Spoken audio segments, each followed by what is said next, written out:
Friday, you bastard. Baby, launch a couple missiles toward a place we know. Absolutely. And aim 'em at a fella whose first name begins with O. There's one thing we all understand. Yes.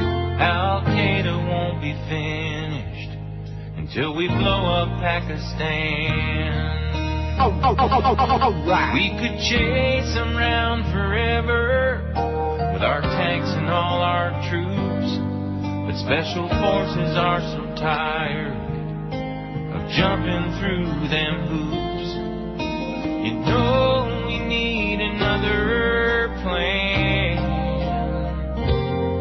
so let's cut out all the nonsense and go blow up Pakistan. Absolutely. Al-Qaeda needs a nuclear tan. Why don't we stop pussyfooting and go blow up Pakistan? I'm dying over here. I'm dying. Boom, boom. I'm dying. Yeah, we heard this first time. Anyway, 10:02 at 560 WQAM. Happy Friday. It's the last Friday of the year. I bet you never looked at it that way, did you? No. Had another great dinner last night at Ruth Chris Steakhouse in the Hilton Hotel in downtown Toronto. Man, that Ruth Chris. I just love that place. Still You never eaten there? Not yet. Wow. Then how come you said Morton's was better? No, I didn't say Morton's was better. I said Morton's was good. My also. friend the professor said Morton's was better too. Well, I didn't say it, so. I've never eaten at Morton's, although there is a Morton's here in the Hyatt Hotel, which I might have to try that one of these days. Although, maybe not too soon, because one of my New Year's resolutions, as it has been for the last 400 years, I'm going to lose 30 pounds this year in 2008. You can do it. I'm going from 190 to 160. I can do it. I could do it, and I will do it. Maybe and maybe not. I'm going to try. Just don't whittle away. Oh, yeah. There's a real danger of that. You know, I'm thinking about my favorite call from yesterday. I mean, we had so many good ones, but my favorite call was that schmuck who calls in, Neil, I don't know if you're aware of it, but Benazir Bhutto was killed this morning. Oh, I mean, we wouldn't know that, being the show that we No, are. what the hell would we know on this show about things like that? What does that got to do with ball games? What has it got to do with sports? What has it got to do with Ira Windbag and Alex Marvez and Ethan Menashe-Skolnick and all these other misfit losers? Good God. Yeah, it was good. Just exactly what you'd expect in South Florida. Neil, we don't know if you know this yet, but the Earth is round. Here's the poll from yesterday. We got the new one up there. I bet that caught you off guard, didn't it? Oh, right. Because I faxed it to Eric, and it's one we did. I don't know what the date was. I heard you faxing it. Well, I know you knew that I faxed it because I told you that. But since we've got over 1,000 votes on yesterday's poll, let's move on, man. Keep this one up for the weekend. It's our last presidential poll before the Iowa caucus, January the 3rd, which is what, Thursday? The 3rd? Should be. Yeah, Thursday. Great. Here's the poll from yesterday. What grade would you give the year 2007? We had 1,025 votes, and D wins out. Boy, that's not good. It That's pretty bad. What? That's pretty bad. It pretty much blew, but it wasn't the worst. 307. C, it was okay, just fine, 249. E, thank God, it's almost over, 189. So D and E, just bad. B, better than average, but not great, 127. F, the worst year of my life, 91. And A, it was one of the best yet, if not the best, 62. Not a good year for a lot of folks. Boy, I'm going to sneeze in a second. It's the wintertime allergies, Oh. Whoa. Or maybe it was just that gigantic meal. Now, I do want to tell you this, and I shouldn't tell you this now that I'm talking about losing weight, but, it's already in my body. I already ate it. They have for dessert. You had dessert? Yeah, I had the same thing on Monday night, too. A caramelized banana cream pie that will set you free, man. It is maybe the best dessert I've ever had in my life. It's that good. Set you free or put you on the ground?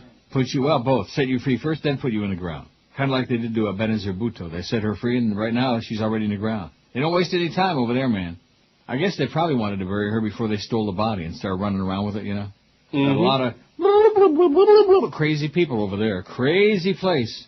In the meantime, we invaded Iraq. Why? Nobody's got any idea, but we invaded Iraq. Did it have anything to do with Afghanistan or Pakistan or Mullah Omar or Osama Yamama? No, but don't confuse the public with the facts because the media says, well, in fact, the media is just obsessed now with the Bhutto assassination. And there's absolutely no uniform security Look around. How many people are just obviously standing around? They have full access to her. They're within 6 feet, many of them. And according to Pakistani authorities this morning, 3 shots were fired, up to 5. What are they trying to say, okay? Sounds like an editorial to me on CNN. Doesn't sound like news reporting. Sounds like an editorial saying that the security was shabby. There's that Jim Goofball, whatever his name is, from CNN International. What's he doing on there? Must be another cost-cutting move. They keep sticking that hours of CNN International on there. Okay, here's the presidential poll so far. Oh, there he goes with those numbers again from the polls. You betcha. But first, a really good call on line 9. I'm ready for the new year. Okay, 46 votes on the poll of the people running for president. Who's your choice? Barack Obama, 16. Now, I'm going to tell you right up front that it won't be long before the daisy chain starts with the Ron Paul internet people like the last time. Last time we did this a few weeks ago, Ron Paul was nowhere to be found. And then once the word got out, it's like every time we do a poll on gun control or guns, and it goes a certain way for a while. Then once the NRA people and those wild right-wing lunatic websites get a hold of it, then all of a sudden it turns around completely. Don't mess with my guns. Don't F with my guns, you maniac.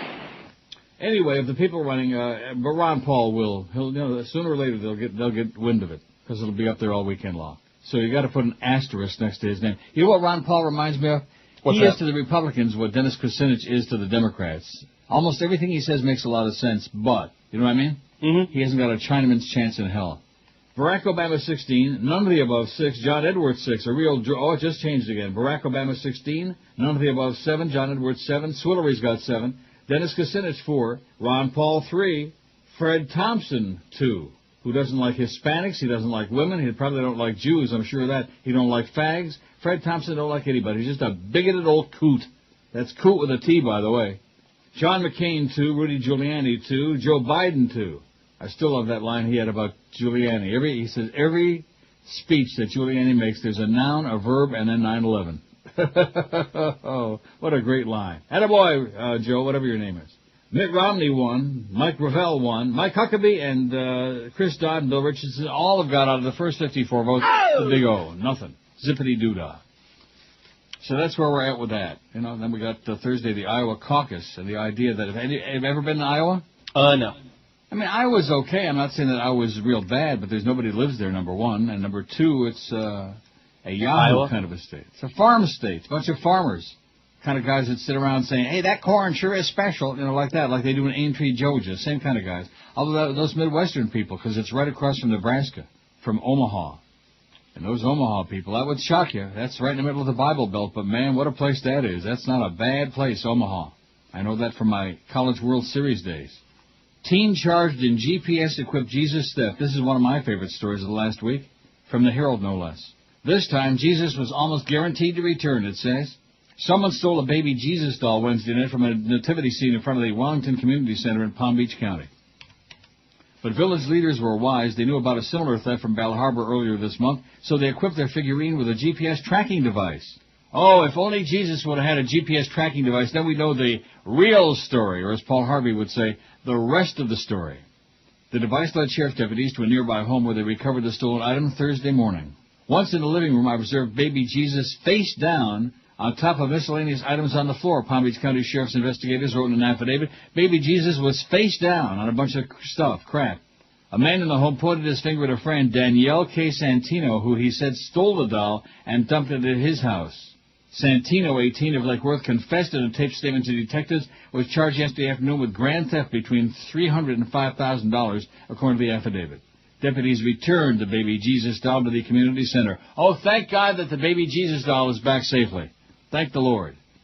Earlier this month, somebody stole a bolted-down baby Jesus from a nativity display at Bal Harbor's Founders Circle. A Cincinnati attorney read about the theft and paid for replacement. The woman who, by the way, ask the janitor if he's Jewish. Rick the janitor, next time you see him. Will do. The woman who oversees the annual display decided to put global positioning system trackers on the Jesus, Mary, and Joseph figurines. I don't figure this will ever happen again, said Dina Salini, but we may need to rely on technology to save our Savior. Isn't that a cute play on words there? Let's save the Savior, baby. All right. This one is really out of control today. Yeah, this one is just absolutely insane. I've been noticing just ringing and ringing. I'd like to reach over and punch it out every now and then. I'd like to punch it out, whatever it is. Would you like to see what that is, what that looks like? I'm not really sure. No? Would you like to punch it out? Sure, why not? One of those. 72 votes already on the presidential poll. I want to get 80 million votes on there to make it really scientific. Barack Obama's off to the races there. He's got 21, and Swillery's got 11. There we go. That's the battle. Ron Paul's got 7. Don't believe it for a minute. And he's going to go zooming up. I'm telling you, once that daisy chain gets going, they're all hooked up together. It's kind of like these chronics, like the cranks. They're all hooked up together at the hip. Maybe we'll have to go to that website again and see if they've posted our poll. Oh, that's right. I forgot about that. I don't know what website that was. Some right-wing fanatic lunatic. No, actually, the right-wing lunatics don't like Ron Paul. He isn't far-bisson enough for them. They like the... now they're starting to like John McCain again because Johnny Boy, he never met a war he didn't love. He's just in love with the war. And he's a crazy person. Like that. What a bunch of choices. Barack Obama stands so far head and shoulders above this field, Don't you agree? Yes. That's why I voted for him. You don't have to agree. You can say whatever you like. That's why I voted for him. On the poll? Correct. Yeah, but you know what? He's not Jewish. The biggest names. The best talent. This is Neil Rogers. It's Fatwa Friday, you bastard. I mean, look at Rosie. Anybody that has to kiss Rosie, I feel very sorry for. Cell phone video of Saddam Hussein's execution. Anna Nicole Smith has until the end of the day to get a paternity test for her 4-month-old daughter. Smith claims that boyfriend Howard K. Stern is the father. The Colts of Indianapolis win Super Bowl 41. The tug of war over Anna Nicole's body. Howard K. Stern wants to bury Anna Nicole in the Bahamas. A space shuttle astronaut is due in a Florida courtroom this morning to face serious charges stemming from an alleged love triangle. Police say 43-year-old Lisa Nowak was armed with a BB gun and knife when she drove from Houston to Orlando to confront a woman she considered her romantic rival. There are reports that she even wore diapers to not stop. It's called Live Earth, and it will involve concerts on 7 continents to promote awareness of global warming. Video of Britney Spears with a shaved head circulates over the internet now and around the world. Well, it took a big court battle, but the body of Anna Nicole Smith has finally been embalmed. America voted.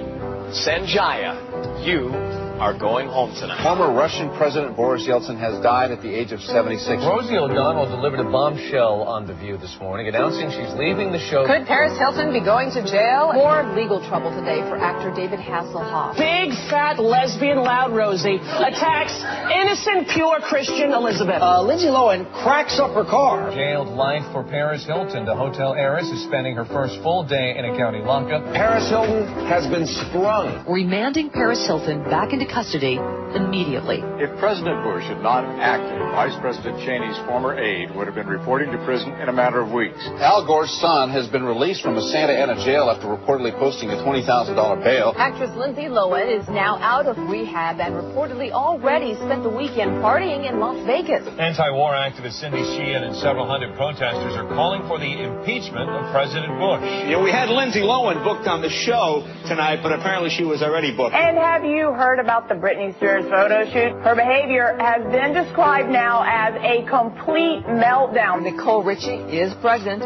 Richie pled guilty last week to driving under the influence last December for driving the wrong way on the freeway. Another mugshot for Lindsay Lohan. Barry Bonds has become baseball's new home run king, but is his record tainted? Playing bumper cars with Britney Spears. Could this be her latest meltdown? The mother of two reportedly crashing her Mercedes into a parked station wagon in Hollywood. When inspecting the damage, she managed to hit the car again. Karl Rove has called it quits. The flooding was so bad, Hillary Clinton had to switch from her pantsuit to a wetsuit. Mattel is recalling millions of Chinese-made toys today. On the day Michael Vick should have been with his Atlanta Falcons teammates getting ready for tonight's big game, the star quarterback instead was in a federal courtroom pleading guilty to dogfighting charges. Senator Larry Craig is denying any wrongdoing despite a guilty plea stemming from an incident in an airport men's room. Craig stated he is not gay 3 times, saying he did nothing wrong at the Minneapolis airport. Earlier today, a very confused President Bush ordered a ban on all pencils imported from China because he said they may contain lead. I hope Idahoans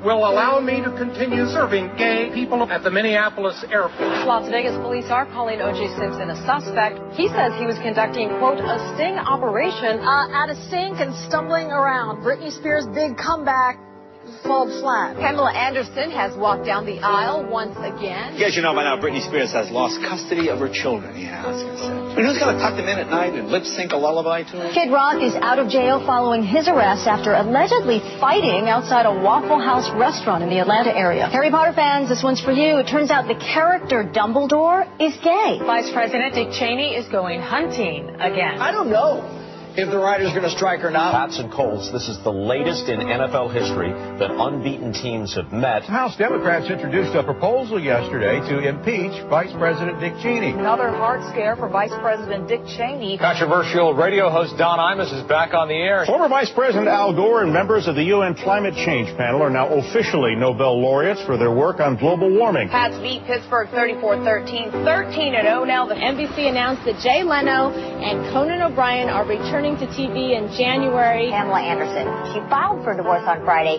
Then yesterday, she had a change of heart.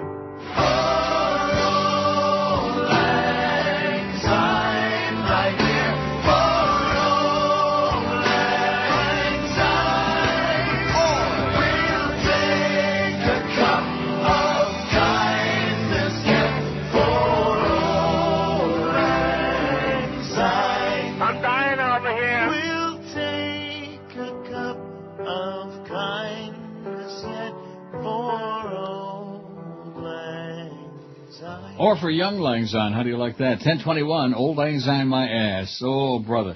Well, that's for people who live in the past, you know. Thank God I don't do that. Although I was talking about Rocket Man the other day. Sure we do. We all do that. Life is about building a series of memories. Isn't that a wonderful cliche? Don't you like that? Yeah, sounds good. Life is building memories. So whether they're like, you know, culinary memories like my great meal last night at Ruth's Chris, or sexual memories, wow, or sexual memories, or whatever, you know, stuff like that. All of these things. Whatever. 125 votes on the poll on the presidential choice with that Iowa caucus just days away, and Ron Paul's only got 13 votes. So they haven't started freeping yet. You'll know. Yeah, we'll see it. Huh? We'll see it. Oh, yeah. It'll stick out just like a sore thumb, man. Just like an appendage. Terror leader Osama bin Laden. By the way, President Bush, phenomenal job. They were going to smoke them out of their holes, out of their caves, and we're going to go get them, and dead or alive. And yeah, right. Good old gunslinger George Bush. He's going to go get all the bad guys. Right. And, of course, keep in mind that Bandar Bush is, you know, it's all their Saudis are all their buddies, man. They're all in bed together. And now they're saying oil is back up to $97 a barrel. And I got a story in my pile for later on. It says next year you're going to be paying like $3.87 for gas. 2008 won't be so great. That's nuts. Now, is that for regular or, you know? I use regular, by the way, in that Solstice. That's the only good thing I'll say about that car. It's okay. But it uses regular, cheap gas. I can't remember last time I had a car that used cheap gas. Well, not cheap. It's not cheap anymore, but relatively speaking, you know. Terror leader Osama bin Laden will release a new internet message that focuses on Iraq and an al-Qaeda-linked insurgent group, a terrorism monitoring group said yesterday. A terrorism monitoring group. All right. The Site Intelligence Group, SITE, said the al-Qaeda leader will discuss Iraq and the group, the Islamic State of Iraq, a longtime foe of the Iraqi government and U.S. forces. Boy, that dessert, man, I'm going to tell you. Caramelized banana cream pie. And, of course, it comes like in a pie shell, which you eat, you know, an edible pie shell. And it's kind of like creme brulee, that kind of thing, you know, where they like, it's, yeah, they burn the top of it. They caramelize it. No wonder you like it. Huh? No wonder you like it. Yeah, it's flaming. Site, which provides counterterrorism information to government and private groups, said the announcement of the impending message was posted to Islamic militant websites earlier in the day, yesterday. The posting said the message, titled, "The Way to Contain Conspiracies," would last 56 minutes. I would be surprised if they filmed it in Hollywood, with Osama right there. He's probably got his own studio. It didn't say when it would be released, but such ads usually precede the actual message by 1 to 3 days. In fact, maybe he's got his own office right next to the NRA office there in the White House, right next to your president. Wouldn't surprise me at all. The authenticity of the posting could immediately be determined, but Site said it was signed by As Sahab, the production branch that releases al-Qaeda messages. The production branch. The internet message didn't say if bin Laden's statement would be in a video or just audio form. Oh, we want to see him. We want to see the color of his beard. We want to see the fake Osama, just like the fake Saddams we used to see. The message will mark the 6th public statement by the terror leader this year. Audio or video communiques were sent over the Internet September 7, September 11, September 20, October 22, and November 29. A video on September 7 was his first in 3 years and was issued to mark the 6th anniversary of the 9/11 attacks. Still, there you go, the 6th anniversary. And he's still rolling along, singing the song with his dialysis machine under one arm and a goat under the other one, and one of his 85 wives trailing behind, not too far behind. It's just the whole thing is so sick, man. And what are we worried about? We're worried about his OJ going to go to the slammer finally and get what he deserves. Aren't you worried about that? You betcha. And his Lindsay Lohan still drunk. And his Brittany, a fit mama and all. And what about what's her name's body? Anna Nicole. Boy, remember that? That just wouldn't go away, you know? Mm-hmm. And then her kid died, and then she died. I know I could play that thing because, oh, you don't play that anymore. Like she died? Yeah, she sure did. Barack Obama, 28. John Edwards, that drooling yahoo, 18. Boy, how could you vote for a drool unless maybe you're a drooling yahoo yourself, you know? Y'all come back now. Boy, I got this thing about Southerners. Can't we get a president from somewhere other than the South? Look what we got now. We got a Texan in there. Jimmy Carter, he was from Georgia. Bubba, he was from Arkansas. LBJ, he was from Texas. Can't we find somebody from, like, somewhere north of Virginia would be good? Like a Kennedy? There you go. Barack Obama, 28. John Edwards, 18. Hillary Clinton, 18. Swillery, she's tied with Edwards. None of the above, 16. Ron Paul, 14. Dennis Kucinich, 14. See what I'm saying? Boy, have I got my thumb in there or what, huh? I better pull it out. And Rudy Giuliani, 7. Joe Biden, 5. I will read this poll a lot today because it's, you know, it's topical. I'd rather talk about this than Benazir Bhutto. She's still dead. Oh, well, now there's some rogue group. Al-Qaeda is going to get nukes there, and they're going to get a hold of it, and now we're going to have a nuclear holocaust, and we're all going to die. Yeah, right. Rudy Giuliani, 7. Joe Biden, 5. Fred Thompson, who's a real yahoo man, a bigoted, nasty, hateful piece of crap. He's got 4. Mike Huckabee, 3. Pass the Bible and pass the ammunition, or however that goes. John McCain, 3. Chris Dodd, 2. Bill Richardson's got a pair. Mitt Romney, 1. And Mike Gravel, solamente uno. The biggest names. The best talent. This is Neil Rogers. Sports Radio 560 QAM. The sports leader. Friday, you bastards. It's late at night, you're fast asleep, and a shadowy figure is about to break into your home. But you're protected. Yes, it's the James Brown Home Security Alarm. The hardest working alarm in the safety business. Designed by the godfather of home protection himself. The James Brown alarm protects you from burglars, vandals, peeping Tom. And if you act now, we'll include at no extra cost the patented James Brown Hot Pants Fire Alarm. So put the Soul Patrol on your keyhole with the James Brown Home Security System. You'll say, I feel good. So who's death affecting you more, James Brown or Benazir Bhutto? There's a good poll question for you on your show. 10:33 at 560 WQAM. Let me take a look at that schedule for today. In fact, we got next week's schedule. Now, nice going, Clarence. Oh, my God. Now, New Year's Day, we're not working. Now, do you have that nailed down? Yes. It's official? It's official. Well, you deserve it. You did a good job this week. Although thank you very much. Yesterday at 11 o'clock, I was a little PO'd there for a second. What did I do? Probably shouldn't bring that up again, but you just left me in the lurch. There's nobody else in there. Yes, I apologize for that. And we're having all these technical internet dropouts and all these problems, you know. And I'm sitting here talking and like nothing. And I'm wondering, am I on the air? Is he there? Can he hear me? Is it, you know, ba-boop, like Eddie? Yeah, I have to apologize. You should apologize for that, Mr. Hotshot, Mr. Fatso. You're probably filling your face. No, I was taking a piss. I can't say that. I just dumped it. You dumped that? I did. I was going to the bathroom, and it took longer than I thought it would. Did you dump it? Yes, I dumped it. What an idiot. Yeah, I know. You can say taking a pee. Okay. Taking a leak, you can say that. Jesus, God, just when I'm talking about doing a good job, and right away you stick your foot deep down your rectum mouth. Oh, well, I apologize. Man, that just goes to show you why Chris is making 14 cents an hour. Hey, 15 cents. Get it right. Well, here's the lineup for today, and I say this with deep regret. By the way, Hank's last show is on Monday, and he's going to be calling us on my show on Monday morning, or Monday early, whenever he gets Yes, he has the number to call in here. He's free to call anytime he wants. Monday. Anyway, we got Joe Zagacki 2 to 4 this afternoon. Joe Zagacki sucks, okay? Oi! Yeah, no comment. Power Hour with Hank and I guess Joe Z. No Mad Dog today. He only works like 15 days a year, so today's not one of them. Humper all by himself, his second to last show on QM between 5 and 7. Miami Dolphins all assets with Barry Butel between 7 and 8. Oh, my God, I'm going to come in here and listen to that. Not. The Emerald Bowl, Maryland and Oregon State, 8 to midnight. And then we got Yeah, the usual falderall, ESPN Radio. That'll be something when we get ESPN Radio. You pointed this out this morning, that when Hank is on, he'll still be here. He'll still be on the station every now and then when they least expect it. Open up the pot and there'll be the humper.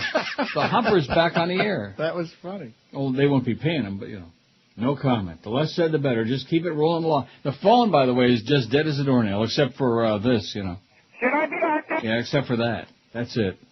Boy, you talk about somebody that needs to be in a rubber room with a straitjacket on. That's it. That's the one. Take all the other ones, put them together. And, of course, he's in bed, as you know, with some of them. Literally. But put them all together, they don't come close to Prozac Ron. Just over and over and... Should I be active? Over and over. Oh, man, a maniac. He's got us on speed dial. You can be damn sure of that. His life ought to be on speed dial, or maybe just on speed. Maybe he has the direct line. Maybe he does have the direct line. He's got the bat line, I'll tell you that. Prozac! WQAM, hello. Want to speak to Neil, please? Speaking, yes. Hi, Italian. Yeah, drop dead. WQAM, hello. Hey, Neil, how are you, sir? Okay, sir. Wishing you and the crew, everybody, Happy New Year. Well, isn't that nice? We got a nice guy on here that really cares about us, alleged. I do, I really do. And I was digging through my drawers the other day, holiday time, and I came up with some old tapes that I had taped from you from years ago, and just listening to the show, and it was fun. And the one was Drew. Remember Drewsy? Yeah. And he was on. And I was listening to him, and he said, "Oh well, Neil, you had mentioned his name, and he used it in the beginning of his show." And Another break already?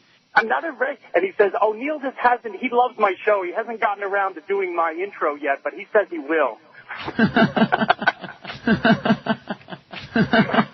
Yeah. Well, whatever. Only one thing to say about Drewsy. Blaming. That's it. Big time. Hey, man, wherever you land, I'll be there, and I hope they don't put Drew in your place. Okay, thanks, Pally. Happy New Year. Back to you. 166 on the poll. Let's see if the Ron Paul people have started creeping yet. No, it don't look like it. He's only got 16 votes. But once they do, man, there's no hope. It's like a dam breaks, like a dike bursting. You ever see a dike burst? No. Well, there's Hank is on TV now, by the way. Is pulling the strings. They don't Barbara Starr. Every time Barbara Starr comes on CNN, George says, "Oh, Hank's on the air." All three of those. You think she looks like the humper? I don't think so. Nah. That's really a low shot. George will be back on Monday, by the way, for all his detractors out there. He'll be back. And we want to thank Clarence for really getting, something we didn't need any extra assistance. We can handle the show, for a few days just fine. Well, I've definitely had fun, so. Yeah, no, it's been a fine week. I mean, they didn't lift a finger to do anything, but why would they want to do that for this show? That would be a bad move to make on their part. WQAM, hello. I always thought of used condoms as rubber. Yeah, good. WQAM, hello. By the way, for all the detractors out there, don't be back. QAM with the radio up in the back. You want to thank Clarence for really Yeah, turn the radio off. Oh, sorry, guys. That's okay. Don't be sorry. Just do it. Yes. So I talk to Neil. Speaking, yes. This is Neil Rogers? Yeah, that's me. Wow, you're the greatest, Neil. Yeah, I am. Hey, listen, I wanted to ask you something. Could you please tell me what you think about Bill Parcells, please? What does that mean? I just want to know what you think. I don't know, and I don't care. What's there to Well, think? you're He's one of the old. He's an old man now, like me, an old man. But you're one of the greatest sports minds. No, I'm not. I'm not a sports mind, sir. I don't give a on. crap about Bill Parcells or the Dolphins or this horseball call. How do you like that? One of the great sports minds. What's my take on Bill Parcells? I'll tell you my take. I took a good Joyce this morning. That was my take. And maybe I'll take another one. How do you like that? Especially after calls like that. What's your take? What do you think about Bill Parcells? Here's my answer in two words, okay? I don't. Biggest names. The best talent. This is Neil Rogers. Neil Yard.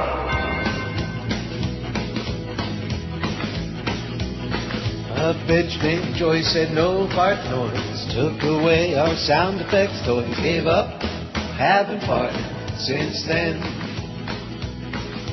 She wants to assassinate the only show that gets the bills paid. Gave up having farted since then. Well, she'll do anything it takes to defend and validate the behavior of corporate reprobates. Gave up having farted since then.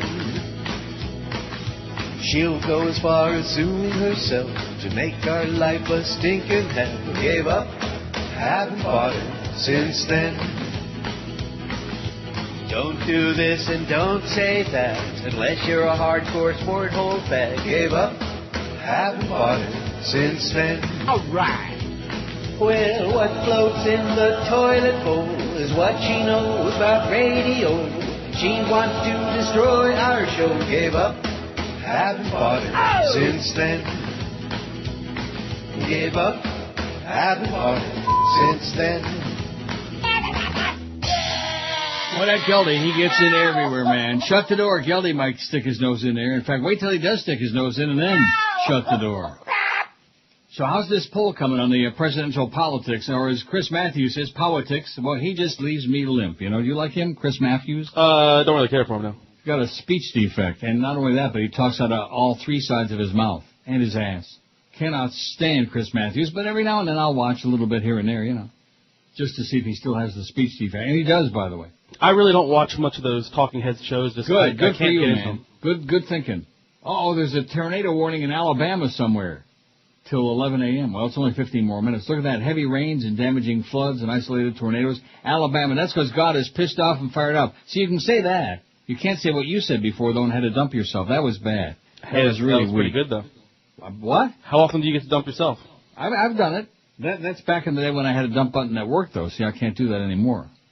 What are you trying to say? You might ask your good, close personal friend Clarence there, since you see him so often these days, you might ask him, do they actually intend to have the engineer come in here? Because like I told you yesterday, these lights, these bulbs need to be replaced on the board of the pots, especially on the mic pot. That's a little bit disconcerting when you don't know whether your mic is on or off. And the thing on the dump button, I mean, is unconscionable. But I don't want to go into it on the air again because, you know, God forbid. God forbid.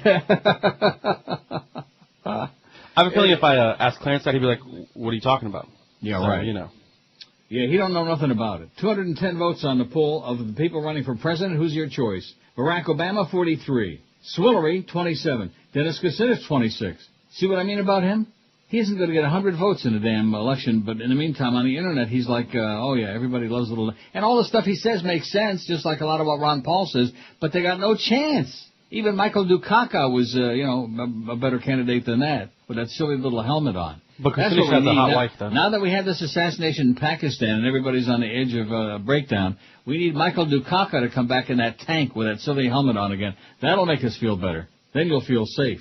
Anyway, Barack 43, Swillery 27, Kucinich 26, John Edwards, that drooler, 25. He's a drooler, a drooling Yahoo. None of the above 24. Ron Paul 18, Rudy Giuliani 12, Joe Biden 8, Fred Thompson 6. Oh, Mike Huckabee 5. Pass the Bible, baby. Pass the Bible. Another Bible-thumping Yahoo. Bill Richardson 5, John McCain 4, Chris Dodd 4, Mitt Romney 2, and poor Mike Gravel. Is he even still in it from Alaska, the ex-senator 100 years ago? Mike Gravel, yeah. Yeah, I don't know. He's got kind of a Gravelly voice. He's got 1 out of 210. Boy, not too bad. We got 210 votes, and it's not even 11 o'clock yet. That's not bad. We put this up at the top of the hour. Yeah, right. Nice job, by the way, Eric. Thank you so much. What? Right about the start of the show. And the good news is we've got the schedule for next week, okay? And, of course, I'm sure there are a lot of people wondering what's on the agenda for next week. Well, of course, New Year's Day now. We got football up the butt. Woo! In fact, during our time slot, we got the Outback Bowl. We got ESPN Radio all morning long on New Year's Day. And who the hell wants to get up and work in the morning on New Year's Day? Nobody.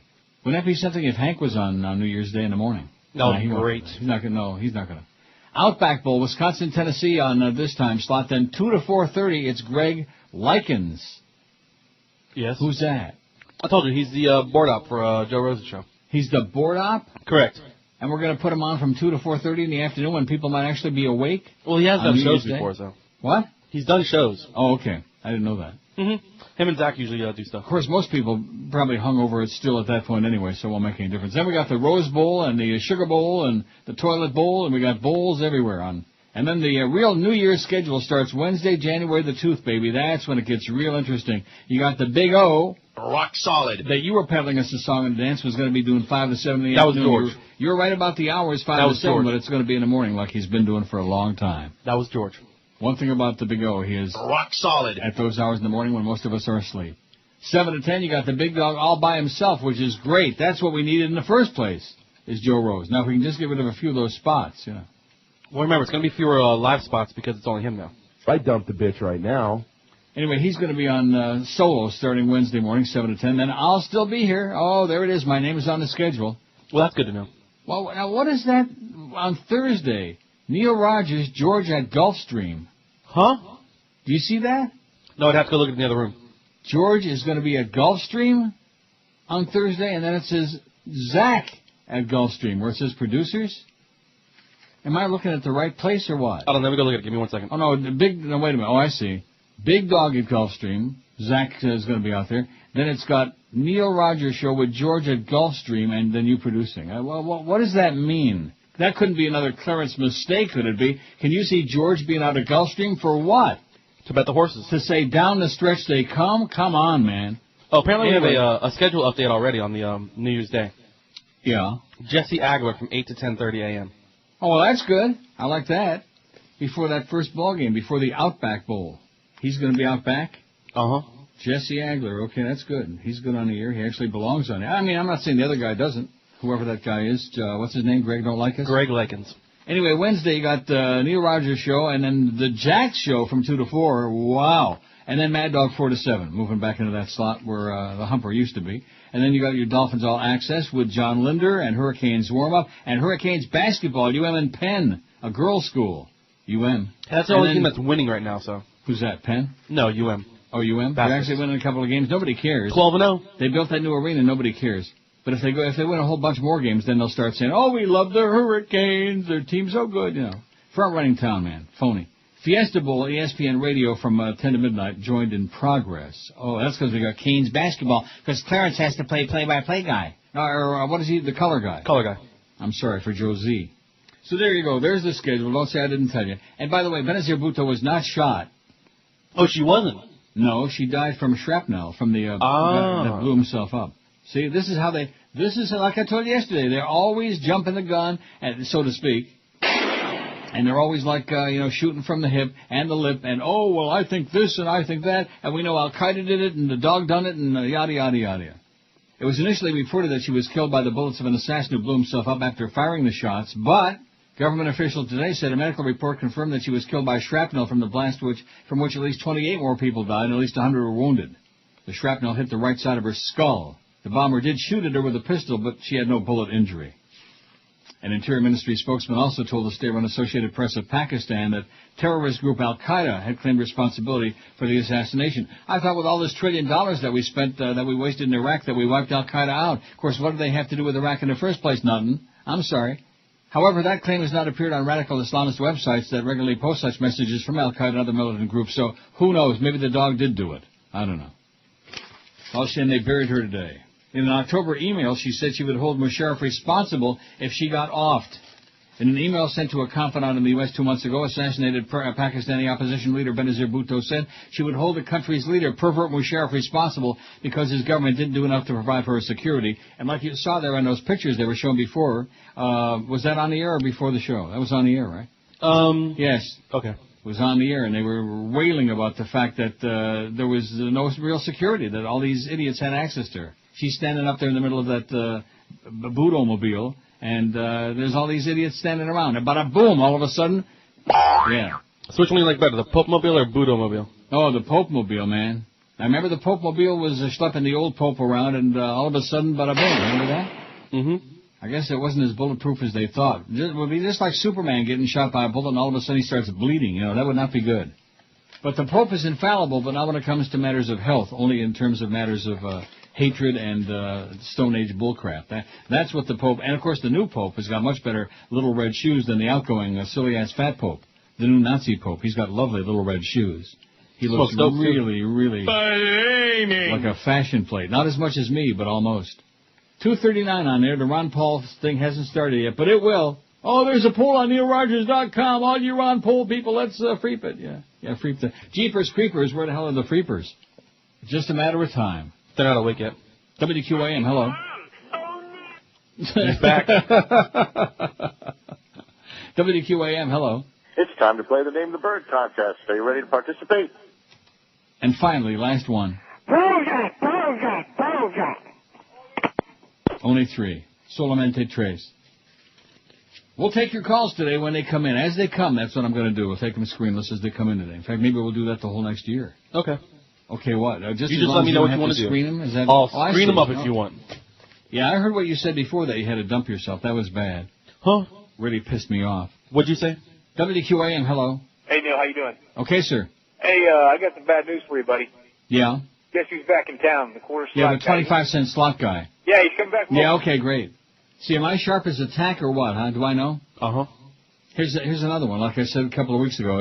Just when you have your thumb on the first batch of lunatics, then a new bunch starts all of a sudden. They all have, they're never by themselves, which is kind of strange, you know? I have no life. They've always got like somebody attached to them, like this guy. He's like the agent for the 25-cent slot guy.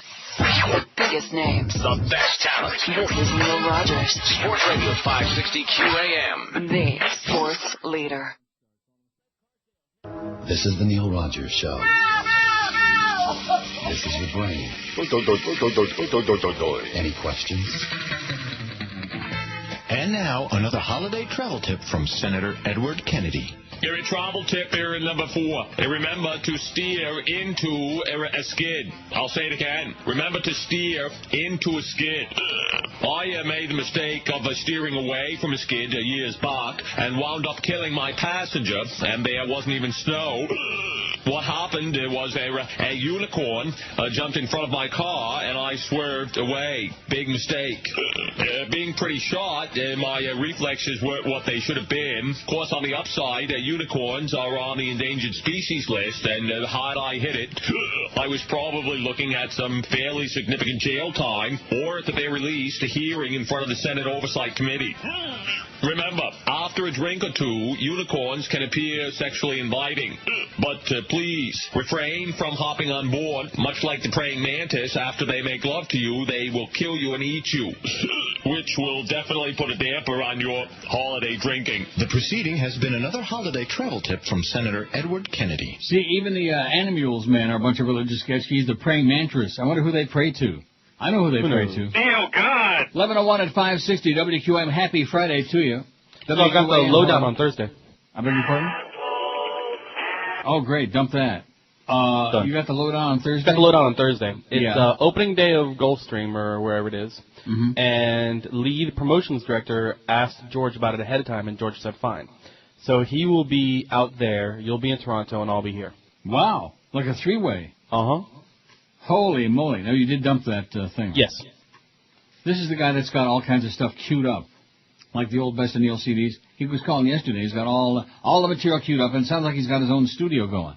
Although it sounds a little more tinny today than it did yesterday, doesn't it? Mm-hmm. Yeah. Work on it a little bit, okay? Get the same engineer to work on your equipment that's working on ours.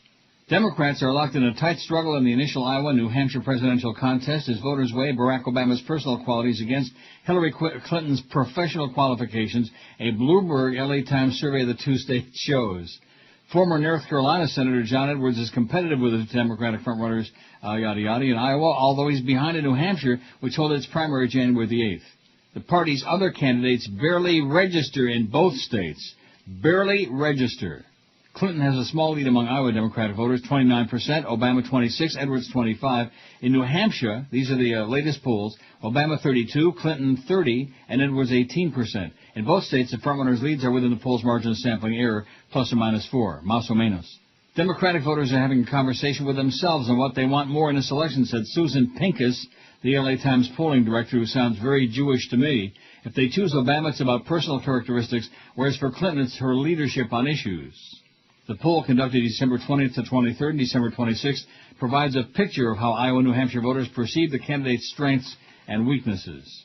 Clinton is viewed as the most experienced. She's also viewed as the least honest and less likely to produce change in Washington than Obama. By contrast, Obama is viewed by both Iowa and New Hampshire voters as an agent of change, the more honest candidate, and most likely to tell voters what he thinks rather than what they want to hear. Now, what about on the Republican side? Is there something in this story about the Republicans or not? Doesn't look like it. No. Good.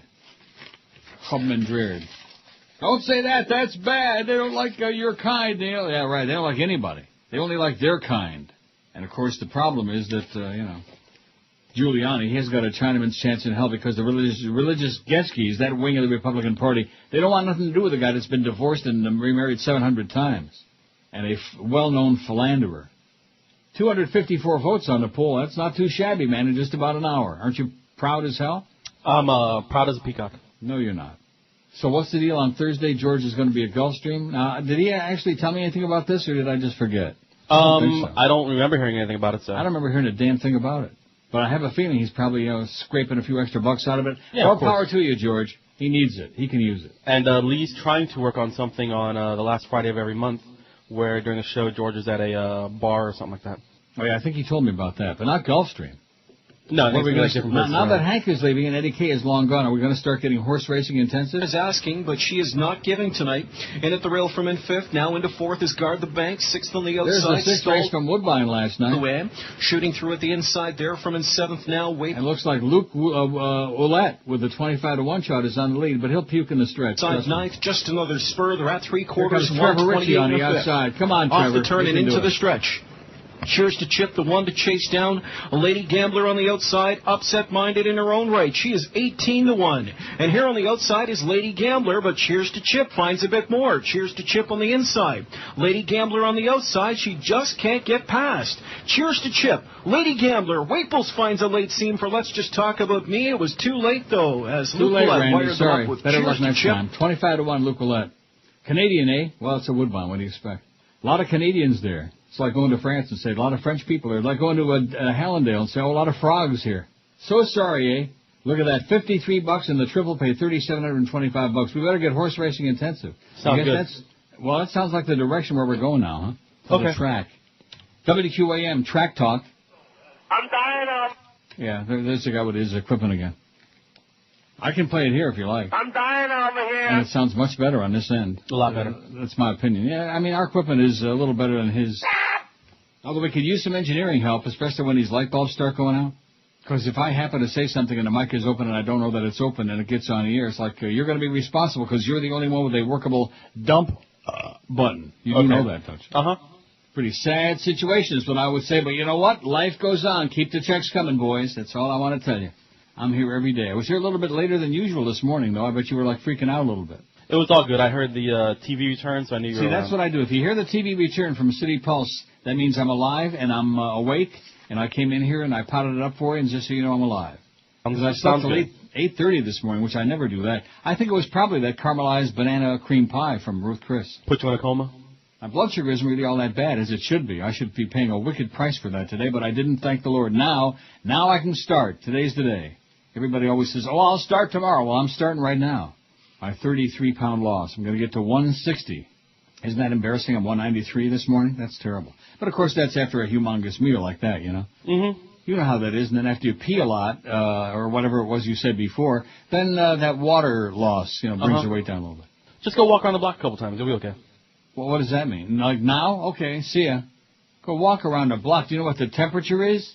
What is the temperature today? I'll tell you what the freaking temperature is in a second. Oh, it's not that bad now. Toward the ass end of next week, it's going to be like in the 20s again, low 20s. It's going to be bad. I think we're getting to the 40s next week. It's a toasty 35 now, going to be 38 today, and the sun's going to poke its way out. I don't believe that. See, that would be nice. You can go walk around the block a couple times. I can do it. I can handle it, man. I dress for it. I wear a lovely dress. It's a pink chiffon gown. With fur? WQAM, hello. QAM, hello. Hey, Neil. Yes, sir. I heard you mention Eddie K. Briefly a couple minutes ago. Does anybody know if he's going to resurface on radio down here? I haven't heard a thing about it. Oh, because I do driving work at night. I used to enjoy his show. Mm-hmm. It beat the ESPN crap anyway. Yeah. Okay, I was just wanting to know if he's going to I haven't heard, but if I do, I'll pass it along to you. Okay, Happy New Year. And back to you. Yeah, I haven't heard nothing about Eddie K. Hank, we know, is going to be just fine. He's going to be doing more stuff with ESPN, but I don't want to talk about that because then when he calls in on Monday, we'll discuss that then. Because if I talk about it now and spill all the beans, it's not good, right? Uh-huh. WQAM, hello. Hey, Neil, how you doing? Okay, sir. Hey, what happened to Ken Malden? Did they get rid of another Jew? No. This is apparently he takes like 3 weeks off at the end of the year every year. Oh, thank God. Boy, they better not mess with Ken. Man, oh man, they're getting rid of everybody. Yeah. But you'll come back again.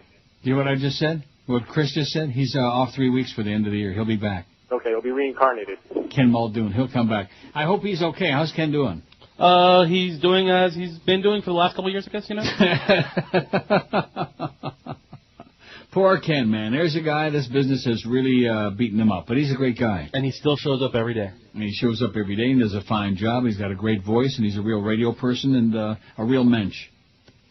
Not that many people in the building I really would say I missed him a lot, you know what I mean? But I miss seeing Ken every now and then. What? I agree.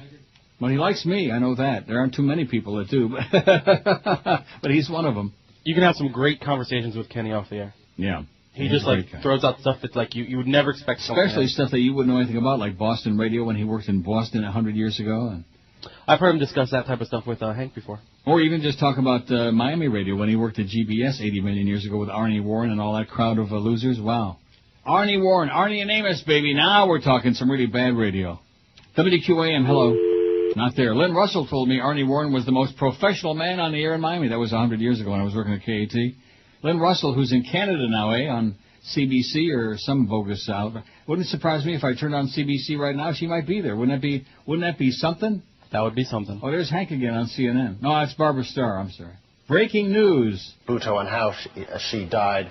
There are some reports that she, in fact, was not killed by shrapnel, or she was not killed by...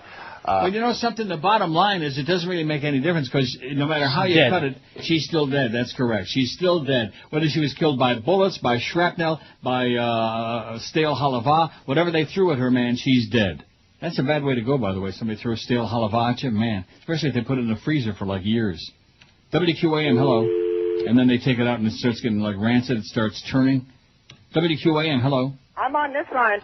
Yeah, well, guess what? Get off that line, okay? Get back where you belong in line 9, simpleton. I'm on this line now. WQAM, hello. You ever seen Ken Malden and Carl Malden? No, I never seen Ken Malden with Reverend Jones, thank God. Ken's got too good a taste to do that. Loser and a boozer. Trust me when I tell you. 273 votes on the poll, and Barack Obama's kicking ass. He's got 60, Swillery's got 35. After that, it's a waste of time. The biggest names. The best. And Ron Paul preachers haven't got wind yet. 560 QAM. The sports leader. Hey, you bastard. I'm looking for the pot. Oh, yeah. You know, if anything smells like pot, it's because of my roommate. At least I got pot. I smoke weed. At least I got pot. You're not on drugs, are you? At least I got pot. My marijuana keeps me smiling a lot. I've never seen you so cheerful. What the hell's wrong with you? At least I got pot. Is that a joint, man? At least I got pot. What kind of joint is this, man? At least I got pot. An exclusive item and the malls have not. Times like these, people want to get hot. My cannabis makes a Merry Christmas. Oh, what a gift for your friends this Christmas. I got some weed you can have for Christmas in the bottom of my car. At least I got pot. You do really stupid things when you're high. At least I got pot. Oh, it's a heavy-duty joint, man. For 4th of July, oh, I mean Christmas, I guess I forgot. Happy birthday. So please buy my pot. How much pot did you smoke? So please buy my pot. I can't remember. So please buy my pot. It's okay, it's cool, I've not yet got caught. He's just been arrested. So why not make cannabis this Christmas? High on your list as a gift this Christmas. Come buy the best cannabis this Christmas from the bottom of my car. 11:17 at 560 WQAM. Happy Friday to you. Happy New Year. Boy, I tell you, this year has just flown by, hasn't it? Not. I guess it did. It's not by pretty quickly. As you get older, man, they go by much, much faster. That's what because you get that much closer. Now they're saying that the Benazir Bhutto wasn't killed by a bullet or by shrapnel. I think the dog done it. Which dog? Tiny? I don't know. Yeah, Tiny done it. Tiny was reincarnated as an evildoer. I'm looking at a picture of a car here, man, and I would like to go out and buy one right now, but it's a little rich even for me, you know. What is it? It's called the Tesla Roadster. Oh, I heard about that. That's the one that's like, I think it's like $5,000 just to test drive it or look at it or something like that. Is it really? I think so, yeah. The Tesla Roadster is a completely new type of all-electric car powered by 6,831 lithium-ion batteries like those in laptops. I wonder why it had to be 6,831. A true sports car can go from 0 to 60 in under 4 seconds and attain a speed of 120 miles an hour. It's a beautiful looking buggy, baby. It's a nice machine, man. Tesla Motors co-founder Martin Eberhard told NBC News, "We're the only high-performance sports car that's also completely green." The Roadster, not green in color, but green as in not polluting the air. The Roadster travels 225 miles on a single charge. Reportedly has an energy efficiency equivalent to 135 miles a gallon. Wow, even my Solstice doesn't get that.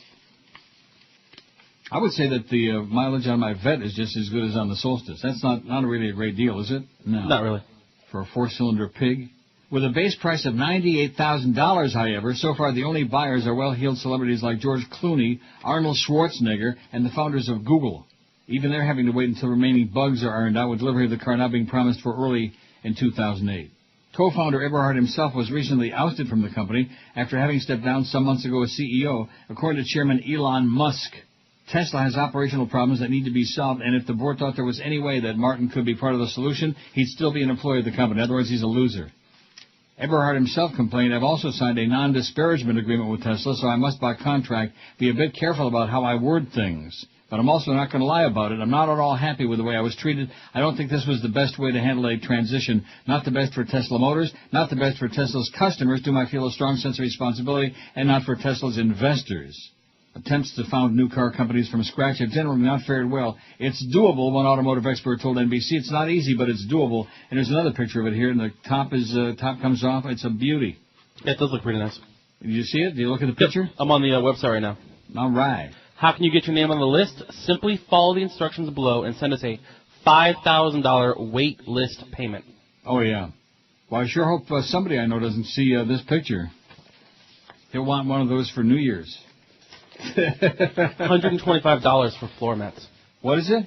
For customization, $125 just for floor mats. I see. Well, it's for like the idle rich. People that got way too much money and they don't have enough to do with it, so they diddle around with stuff like that. How is Barack Obama doing? 62, and Dennis Kucinich 38, and Swillery 36. She's in third place in our crowd out of 293. And Ron Paul's people still aren't freeping. To me, it's so embarrassing when anybody starts freeping any kind of a poll. You know what it tells me? That A, they're insecure, and B, they're stupid. Because anybody with half a brain is going to see that they're doing it. That's number one. And number two, if you really had any confidence that your candidate had a chance in hell, you wouldn't have to be freeping it. Oh, here's a poll to freep. Go on there and vote 80 million times for it, like that, for whatever. Mm-hmm. Pathetic. WQAM, hello. Hey, Neil, how's it going, bud? Okay, sir. Did you have a nice holiday? Yeah, it was okay. It was, That's good. Hey, I listen all the time. It's what? No, I said I listen to your show all the time. I think it's a great show. Yeah. Quarter slots. Quarter slot guy? Quarter slot guy doing a voice? Who, me? Yeah. That's what Chris says. You're the quarter slot guy. Quarter slot guy? Yeah. No, he's I think he's an okay. Oh, he's your boyfriend in the other room, in the bathroom, okay, cleaning it up. Wow, washing it off. See, now you're on to him with that, because that was the quarter slot guy doing a different voice. Am I right? Yeah, well, it's very good. Unfortunately, they sound a little different over the air than they do, like when I'm, screening the calls, so. What, is that an excuse now? No, not at all. I gotta blow my nose. Oh, really good. It's that wintertime stuff, man, that wintertime mung. And I think that 80,000 calorie dinner I had at Ruth Chris last night. Boy, that was great. That ribeye steak, man, if there's a better steak anywhere, I haven't had it. Man, is that good. I'm not talking about the cowboy ribeye. That's too big even for a slob like me. They give you just a big, delicious, fat, juicy piece of meat. The cowboy is the one where it's like two cuts in one. Got the bone in. Yeah. Flaming. WQAM, hello. Can I be on a poll? QAM, hello. QAM. Hello. Yes, sir. Bill? Yep. I want to thank you from the bottom of my heart on the new year. Thanks to your show, I don't need to buy Sominex anymore. No. But you know what? The interesting part, you're still listening. Like I said yesterday, those people, man, the negatory, the cheap shot artists, they're still listening, and they're calling, and they're loving it. They're rubbing their knees together, man, with excitement. 300 votes on the poll, by the way, not too shabby in an hour and 20 minutes. There's Joe Biden sitting there with his, I wonder who he's praying to. Get a sense of who's grown up and responsible that is ready to act. He looked like a praying mantrist to me right there. He had his hands together deep in thought, like, what the hell am I doing in here? You got two chances, Joe. None and much less than none. WQAM, not lying. Hello. Can I have a chat? QAM, hello. Hey, I got to tell you something, Neil. Whenever I listen to you, my pee-pee gets hard. Well, Very good. hard. Keep listening then. QAM, hello. Cheaper than Viagra. QAM. Yeah, it was my birthday yesterday. I wanted some. No, we don't care. WQAM, hello. For my feet. QAM. Hey, how you doing, Neil? Okay. Merry, and happy. Back to you. Listen, talking about that Christie's steak, I went to Christie's this last month for my anniversary. I said Ruth Chris. Ruth Chris. I was getting confused. Christie's Ruth Chris. I had that same ribeye. Do you eat the fat as well? Do you? Of course. That's the best part. Isn't it? You know, my wife looks at me going, how can you eat that? I go, well, that's the best part of the steak, exactly. man. That's where all the flavor and is. And especially if you get it medium well, like I order my steaks. If you have it medium well, it gets really crispy, and oh, man, it's like eating grimace. It's great. And they brought it still mooing. I had to send it back, and I don't know why. People just, and you would figure at a restaurant like that they would know how to properly cook it, but it was still, Where? They say pink, but it was bleeding. Where was this? No. I ordered it medium, and they brought it really red. Where was this? This is at Ruth Chris. I find that hard to believe, man. When you order a steak at Ruth Chris, it's the one thing I've noticed over the years, it's exactly the way you order it. I had to send it back from him. When it came back, I devoured the whole thing. It was just unbelievable. And yeah. Great stuff there. Okay. Well, have a good time. I sure want him to come into my restaurant, I'll tell you that. That's one of the things that they are notorious for, that they're famous for, is that when you order, I always tell them I like medium well, but a little more toward well than medium. I don't want no blood on my plate, you know what I'm saying? When I want a piece of meat, I don't want blood on the plate, please. Thank you. How do you, medium well, a little closer to medium? A little closer to well done. Oh, no, what did I just I like my steak medium. Or just bloody. Past. No, I don't like it bloody. Blood. I don't like it bloody. I don't like it very, nasty cow blood. No, I'm not fat. You can almost hear the damn thing moo the way you like it. No. Nothing, to me, there's nothing worse than going into a restaurant, ordering like medium well or even medium or well done. And they bring you a steak that's just oozing, just red as a piece of raw meat, man. Yeah, I'm not into the really, really, really red. Oh, I like it being cooked, but still a little bit of pink in it. And I've had friends who like their steaks rare, and to go to dinner with them is enough to make me puke. I have to take a bag with me because I'm not into Scott and Joseph, man.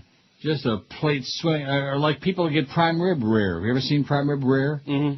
It's like the cow is in the other room and they're like chopping it up. It's still making mooing sounds, but they're chopping the whole thing up. Elsie the Borden cow, or maybe it was Oprah. See, to me, when it's rare or even like medium rare, it's like you just keep chewing and chewing and chewing. It's like no, it's not for me. Now somewhere in here, I'll find it. Oh, I know what it's under. It's under this. I don't care what Mommy says about the meat. Daddy says shut up and keep on chewing. The biggest names. The best talent. This is Roger. Meridian's Dumb as Dirt.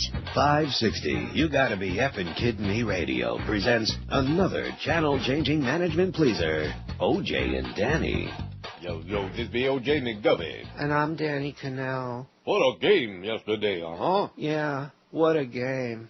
Go Dolphins. Been a big fan all my life. You know, they may have lost the game, but we'd be done gotten something right with the cleats. Yeah, depending on the field condition, you need the right cleats. The cleats, they be critical in the bit of a game of, and that mean it is what it is. I thought they handled the ball really better with the right cleats. So, that mean they could run with the ball really well. Yeah, really well. Yeah, they ran the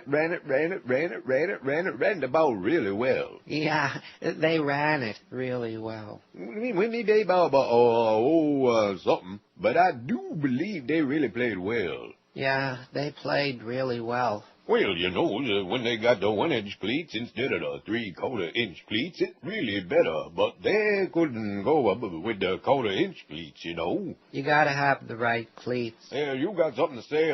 Hit us up, 5, 6, 7, 8, 9, 10. Oh, yo. What is this? You getting your checks from the Dolphins or something? What's with all this gay worship? Hey. No, I mean there's more important things going on than the garbage you're putting on the air. You don't like it? Tune out. I will. I say tune out. All right, I will. You don't need nobody listening, right, Daddy?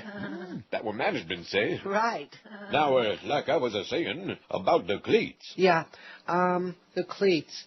That guy was wrong. Cleats are very important. You got the big cleats, small cleats, fat cleats, thin cleats, short cleats, tall cleats. Cleats for the feet. Cleats. Cleats for the feet. Yeah. That's what I got me some cleats. All kinds of cleats. Got the cleats for the feet. Cleats. Cleats. Cleats. Cleats. Cleats. I could say cleats. 11:32 at 560 WQAM. Thank the Lord for that, baby. He can say cleats. Everybody's a broadcaster. Just remember that. Keep that in mind. If they ever wore jockstrap, if they ever took a shower with a bunch of other guys, they're a broadcaster. Look at that phone, man. Dead as a doornail. I thought we were on a pretty good roll here today, didn't you? You think We'll give it 2 minutes for the delay to catch up. Oh, wait. Chris says wait a half hour for the delay to catch up. 5670560. I mean, I got a very big pile of stuff here, but, it's New Year's. Oh, I like this. And being the old fart that I remember a few weeks ago I said I wanted to go into stamp collecting again, like when I was a kid. Yeah, what's that called? Philately. It's called Fun for Old Farts and Kids. Just don't get caught. With what? Philately. QAM, hello. Chesterfields. One of the most famously flawed stamps in U.S. history sold for $825,000 to a New York man who bought it slightly cheaper than the record price another inverted Jenny copy fetched at auction last month. An inverted Jenny. The rare 1918 24-cent stamp depicting an upside-down Curtiss JN-4 biplane known as Jenny was sold privately last week to a Wall Street executive who didn't want to be identified. Heritage Auction Gallery's president Greg Rohan, who brokered the sale, said the buyer's the same collector who lost an auction last month in which another inverted Jenny sold for $977,500. Rohan said his client, whom he described as not being a rare stamp collector, was glad to get another chance at the prized misprint. I suspect he's going to enjoy owning it and showing it to a few close friends, Rohan said. If I was him, I'd just show them a picture of it, you know what I mean? It would be like having the winning lottery ticket. I've often wondered about that. Like tomorrow night, the lotto here is $22 million tax-free. If I have a winning lottery ticket, the only person that's seeing it, if I get a winning lottery ticket for like a real, the grand prize, the only one seeing it is the lottery officials. Right, that's what I'm thinking. The mint condition red, white, and blue stamp is one of the finest known surviving stamps from the original sheet of 100 misprints. The original 100 were bought at a Washington, D.C. post office in 1918. Oh my, this is the Rolls Royce, they say, the most expensive airmail stamp in the world, worth almost $1 million. What a crock of crapola. Although the way things are going, with your president and with the price of gas, maybe it's going to cost $1 million for a stamp one of these days soon. The way it's going, yeah. Yeah, with snail mail. Whoever came up with that expression, snail mail, what a stupid ass. Well, that's the impudence, that's the arrogance, the condescending attitude of all the computer experts, like you. There's email and then there's snail mail. How do you send somebody a check by email? I mean, I know you can pay bills online, you can, transfer funds online, but how do you send somebody an actual paper check, schmuck? In the mail. 325 votes on our presidential poll, not bad. Of all the people running for president, who'd be your choice? Barack Obama, 77. Little Dennis Kucinich and his flying saucer, 42. Swillery's only got 38. None of the above 37. John Edwards, 33. Yahoo. Drooling Yahoo. Ron Paul, 26. They're not creeping yet. Wait till over the weekend, man. They'll go nuts. They'll go ape-schmidt. You'll see. Rudy Giuliani, 17. Joe Biden, 12. Mike Huckabee, 11. Bill Richardson, 9. Fred Thompson, 7. An evildoer, if ever there was one, man. One of the most evil, redneck, bigoted, hateful pieces of garbage. He's got 7. John McCain, 5. Mitt Romney, 4. Chris Dodd, 4. And Mike Gravel, only 3. I think they're shying away from Mitt Romney now. They heard about that magic underwear. Remember that caller the other day? Yep. WQAM, hello. I'm a broadcast. WQAM, hello. Hello, yeah. He is a broad. Yeah. WQAM, hello. Hey, Neil. Yep. Listen, I'm 15 years old and I'm home over winter break. I'm listening to you for a while, and I made this for you. So here you go.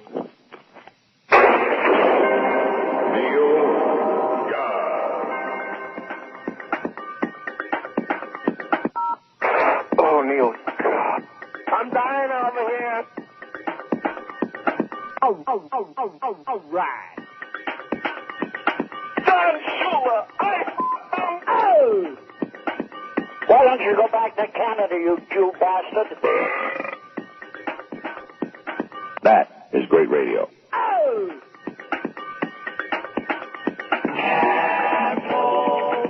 Okay, there we go. Yeah, I dumped that one. It was going pretty good for a while. It was going great until you got to the a-hole part, Pally. Well, he's 15 years old, when you know. That wasn't too bad, though. Yeah, that was a good job until you got to the part you had to dump, having to do with... Rectum. At least you got a button that works in there, I'm assuming, right? Well, I'm hoping it does, yeah. Don't be starting with that like you did earlier in the week that one day. You had me, I was like hyperventilating. WQAM, hello. Neil, good morning. Yes, sir. Buenos dias. I hate to bring up the topic. I know there's talk of you leaving. And Can I say something to you? Yes. And to the entire audience? Yes. My contract runs another year and a few days. Right. Okay? So the idea that for the next year we're going to talk about my leaving or where I'm going to be is so pathetic. Well, what's the point? You're right. I wanted to ask you something else. But I don't want to have the longest goodbye in the history of radio, okay? I prefaced it wrong, but my question is, I'm a loyal fan and listener. Yeah. The last day, whenever that is, you know, whenever, I don't want to say when. Yeah. Is there any way you could, like, just tell us some Mo Howard David stories, just the last day? Well, what do you mean some Mo Howard David Well, stories? I mean- What could I tell you that I haven't told you already? Well, you know how... Have I held something back? No, not really, but the specifics of things you couldn't say before. That's what I mean. Like what? You know, how nasty he may have been or something. He like was nasty, that's right. He was nasty and divisive and hate monger and tried to get everybody fired and a piece of crap, yes. All right, well, that's great. I just was hoping a little, but that's a good answer. Just hoping a little more specifics. More like what?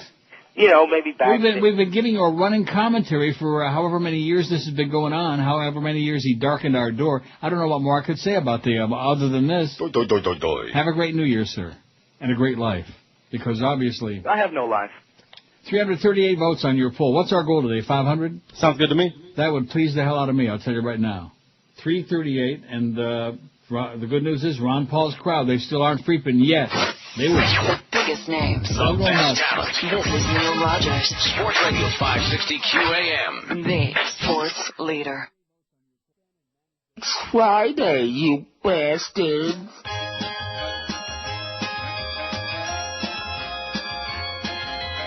Those hostile Cubans in Miami are smart. They changed the name to Alien Park. Exploitation is now down to a fine art. That's where the bucks are. You just head south on Lazaro Way until you see the human chain and giant water ride where you grab a tube or a raft. That's it, you're floating up to a democracy.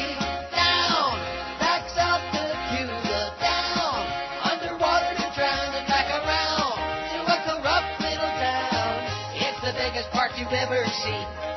Down Pitbull Nature, all the toilets are clean. Hillside is autographed like a big shot media star. And that'll park your car. It's all about how important you feel when the rest of the country thinks it's no big deal. For recalcitrant fun, go down to Alien Park.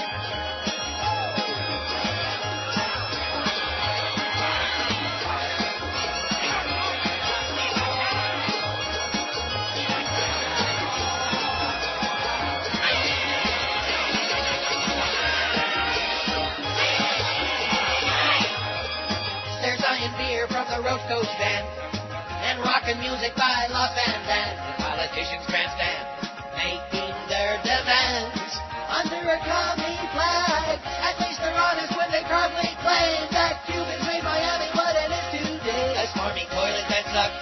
Increíble. They now call Alien Park. Down at Alien Park. Down at Alien Park. Down at Alien Park. Here comes my favorite part, where it trails on and on. It's kind of like the Pope smokes dope, the same thing. Celia Cruz would be so proud, you know? Uh-huh. But anyway, it's 11:46, 14 till noon. So the kid had a really good idea there, but I guess he thought that if he slipped that a-hole thing there in the middle Yeah, of it, we wouldn't notice. It would somehow just kind of like slip on by. Guess what? Sorry. Man texting while driving when he hit Taunton teen with SUV. This is in the Boston Globe. I know it's a Boston story, but it's an example of the kind of crap that goes on. Like here, and I keep telling you this, the driving in Toronto is so much worse than South Florida, you won't even believe it. You wouldn't believe it. They're reading magazines, they're like doing everything but driving. And slow, oh my God. It's one thing to be polite, you know, that's nice. It's another thing to be too polite, slow, terrified. To me, besides inebriated, the worst driver is the scared driver, which is why so many women are bad drivers, scared to death. If you're scared, get off the road. Give the keys to somebody else. Take the thing and, throw it in the dumpster and get out of our face. A man accused of killing a 13-year-old boy in a hit-and-run in Taunton, Mass., told police he was behind the wheel typing a text message on his cell phone when he lost control of his SUV and hit what he thought was a mailbox. Craig Bigos, 31, told investigators he didn't realize the SUV had struck the boy on a bicycle until he drove back down Poole Street hours later on his way to work at a restaurant. The boy, whose name hasn't been released, was sleeping over at a friend's house Thursday night. The teens had gone out at 12:30 in the morning to meet two girls. The victim was riding a bicycle and his friend was walking on the soft shoulder of the road. Police said the friend, also 13, attempted to call 911 but was unable to get through on his cell phone. Bigos hung his head in court today. When is this from? This is today. and was released on $1,000 bail. He was arraigned on charges that included motor vehicle homicide, leaving the scene of the accident resulting in death, and driving without a license. Oh, that's nice. All of these things. His lawyer, Daniel R. Igo, said in court that Bigos had never been convicted of a crime and has 4 children with his girlfriend of 12 years.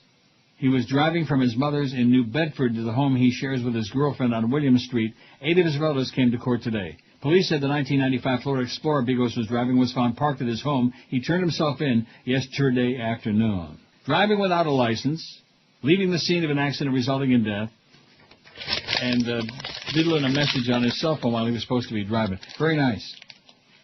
This is part of the new deal now. Yeah, so this morning, coming to work on the turnpike, cars on the right-hand lane, and I see him coming up behind. I'm in the left lane. I see him coming up.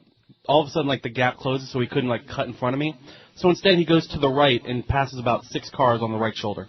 On the shoulder? Yeah, on the right-hand shoulder. Just kept going 80 miles an hour. Just no big deal. Passed a couple trucks and just kept going like it was just another day. I'm like, yeah, that's real good. Everybody's a driver. Everybody's a broadcaster, and everybody's a driver. It's like magic. Poof, you're a driver, Open up a box of Cracker Jacks, there's a license in it. And, of course, if you're like an illegal alien, then, we give you a driver's license, a 57 Chevy, and, a bunch of green stamps. 357 on the poll. Barack Obama's leading 79. How's Ron Paul? Still down there at 31. Good. Thankfully. Save the freeping till the weekend, okay? WQAM, hello. It puts 2,000. Boring. You are boring, man. You are so boring with your one-note Johnny routine. It puts your ass in the basket. It puts I'm going to say it again. These people, how come you and Hank are so nasty to the callers? Because the overwhelming majority of callers are a-holes, okay? They're morons. They're simpletons. They're idiots. They all think they got shtick, baby. They got something going on. They're funny. They're amusing. They're entertaining. They suck. They're garbage. They're subhuman swill. That's why. It puts the crap in the basket. Oh, my God. I'd like to see you, sir, face to face. I'd like to spit blood right into your ugly face. I'd like to... Oh, and speaking of that, I got my mustard here, my French's yellow mustard, and I'm cooking a bratwurst right now, because you were so grossed out yesterday that I ate that raw weenie that I'm not going to do that again. I'm cooking up a bratwurst, a white weenie. Well, that's good. In my little thing there. What's that oven? Flavor Wave. Flavor Wave, very good. Have you got one? I do not have one, but I've seen them advertised. They're great. That's what I hear. Just about every day, every single day. Didn't use it last night because I had that big, great meal at Ruth Chris, including that dessert, man, that caramelized banana cream pie. Oh, God, is that good. I better not go back there again soon. For another week? Yeah, another couple of days. WQAM, hello. Neil? Yes, sir. I'm tired of leaving it on the Yogi. What about you? Tired of what? What do you say, tired? He's tired of what? Tired of something, tired of you. Yeah, I couldn't understand a damn thing you said, schmuck. WQAM, hello. Hey, Neil. Yep. Hey, you're right. These callers are pathetic. Mm-hmm. You know it? I know it. You got the great Lucy Lopez guy right here. Yeah, okay, great. Not interested. Call when George is on, okay? Talk all about Lucy Lopez. The Lucy Lopez guy. It's the quarter slots guy and the Lucy Lopez guy and all these people. That's their repertoire, man. That's a medley of their material. Heard that? They all got their one thing, man. Although I will say, at least for him, even though as annoying as he is, at least he's been mixing it up a little lately, I'm a broadcaster. At least he changes a little bit. Oh, well, it's New Year. He's got to come up with some new material. Oh, is that what it is? Oh. Yeah, come up with some new lines for the New Year, Ron. And tell your boyfriend, Chamba, there, that suicide is really... A lot of people commit suicide on New Year's Eve, okay? It sounds like a really good idea. I'm with the Dr. Jack, man. I believe assisted suicide is a great idea. If you hear like a little beep go off, it'll be my Flavor Wave oven. It'll be the weenie is ready. Okay. The bratwurst. And, of course, I'll just jump up and go get it. I don't want to let it get... Although the great thing about the Flavor Wave is that even when it gets to the end of how many minutes you're cooking it for, it just keeps reheating it for a while. You could leave it in there for an hour. And when you take it out, it's still going to be hot. And the bratwurst, too. WQAM, hello. I'm your friend. QAM, hello. Neil? Yes. What did I ever... do to you, schmuck? Come on, you say something else. Can't do it, can he? No, can't do it. No. See, not capable. Now, was that proof? I mean, that was quick, man. That was exactly what I just got through saying. Mm-hmm. That's the what did I ever do to you guy. Not to be confused with a 25-cent schlock guy, or Reverend Jones, or Prozac, or any of those. But it's sure as hell better, although I do have some interesting crap in my pile here. Like it's going to be $80 million for a gas. Gas prices predicted to hit peak in 2008. It's depressing. Now, as we're going to the new year, I don't want to read a lot of depressing stuff. All the news from around the world is depressing. Benazir Bhutto. Oh, it wasn't shrapnel, it wasn't bullets, it wasn't the dog done it. She had a bad headache and she croaked. Well, whatever. All this arguing about what it was that killed her. I mean, you know, the bottom line is she's still dead. She got assassinated, baby. She's dead. Dead. Dead. I mean, don't let me play that today. Why not? I mean, it's a good bit, but I've just been playing it too much. WQAM, hello. We're friends. QAM, hello. QAM. Hello, Neil. WQAM, hello. Grab my tuna, hon. QAM, hello. Uncle Neil. Yep. Hey, just want to wish you a Happy New Year. Thanks for bringing back the ticket giveaways. Thanks for the hockey tickets, and thanks for taking calls. Okay. Happy New Year, Neil. Happy New Year to you, sir.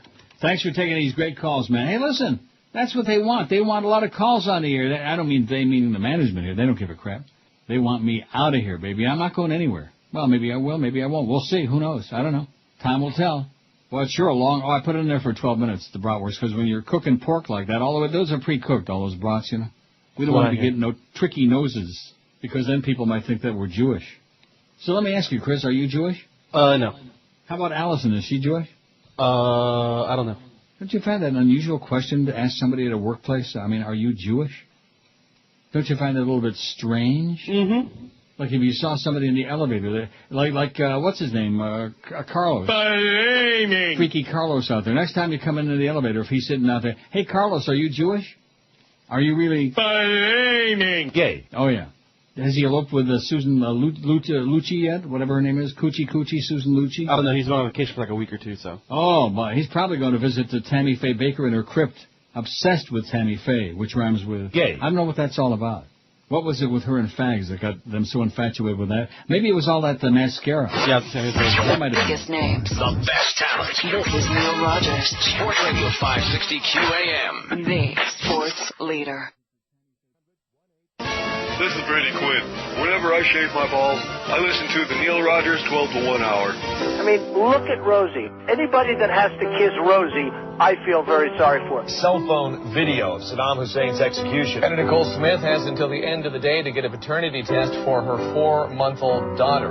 Smith claims that boyfriend Howard K. Stern is the father. The Colts of Indianapolis win Super Bowl 41. The tug of war over Anna Nicole's body. Howard K. Stern wants to bury Anna Nicole in the Bahamas. A space shuttle astronaut is due in a Florida courtroom this morning to face serious charges stemming from an alleged love triangle.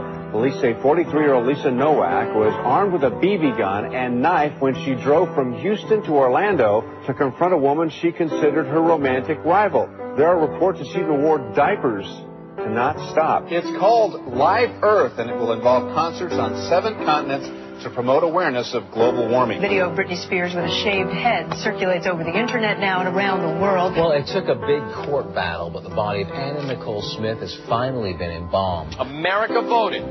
Sanjaya, you are going home tonight. Former Russian President Boris Yeltsin has died at the age of 76. Rosie O'Donnell delivered a bombshell on The View this morning, announcing she's leaving the show. Could Paris Hilton be going to jail? More legal trouble today for actor David Hasselhoff. Big, fat, lesbian, loud Rosie attacks innocent, pure Christian Elizabeth. Lindsay Lohan cracks up her car. Jailed life for Paris Hilton. The hotel heiress is spending her first full day in a county lockup. Paris Hilton has been sprung. Remanding Paris Hilton back into custody immediately. If President Bush had not acted, Vice President Cheney's former aide would have been reporting to prison in a matter of weeks. Al Gore's son has been released from a Santa Ana jail after reportedly posting a $20,000 bail. Actress Lindsay Lohan is now out of rehab and reportedly already spent the weekend partying in Las Vegas. Anti-war activist Cindy Sheehan and several hundred protesters are calling for the impeachment of President Bush. Yeah, we had Lindsay Lohan booked on the show tonight, but apparently she was already booked. And have you heard about the Britney Spears photo shoot? Her behavior has been described now as a complete meltdown. Nicole Richie is pregnant.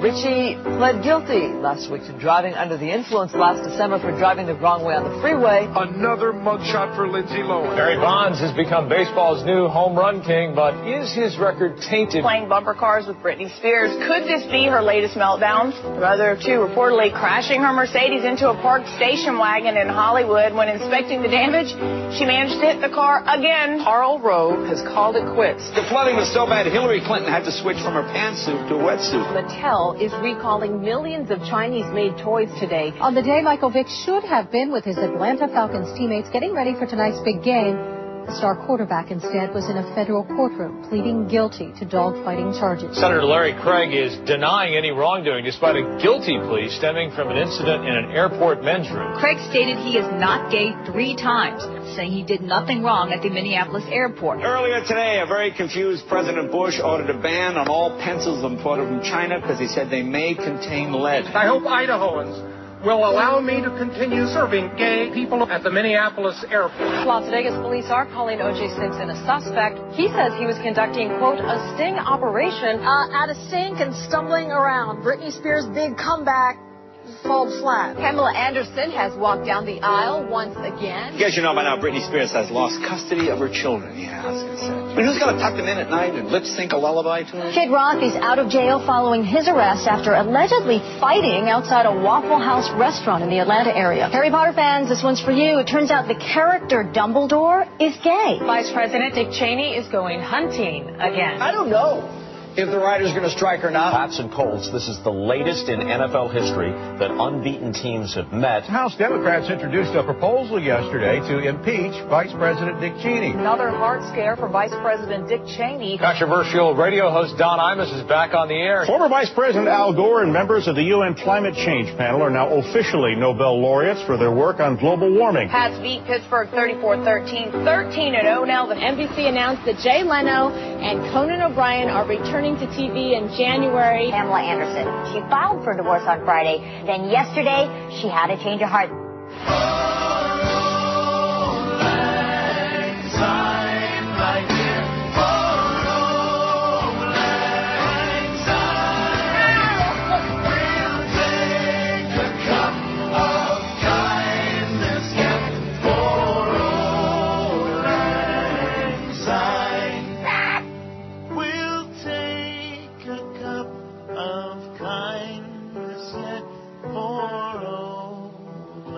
So let me ask you this question. It just dawned on me during this break in that long bit. What's George going to be doing out there at Gulfstream next Thursday? He's going to be doing, the way Lee put it, his part of the show.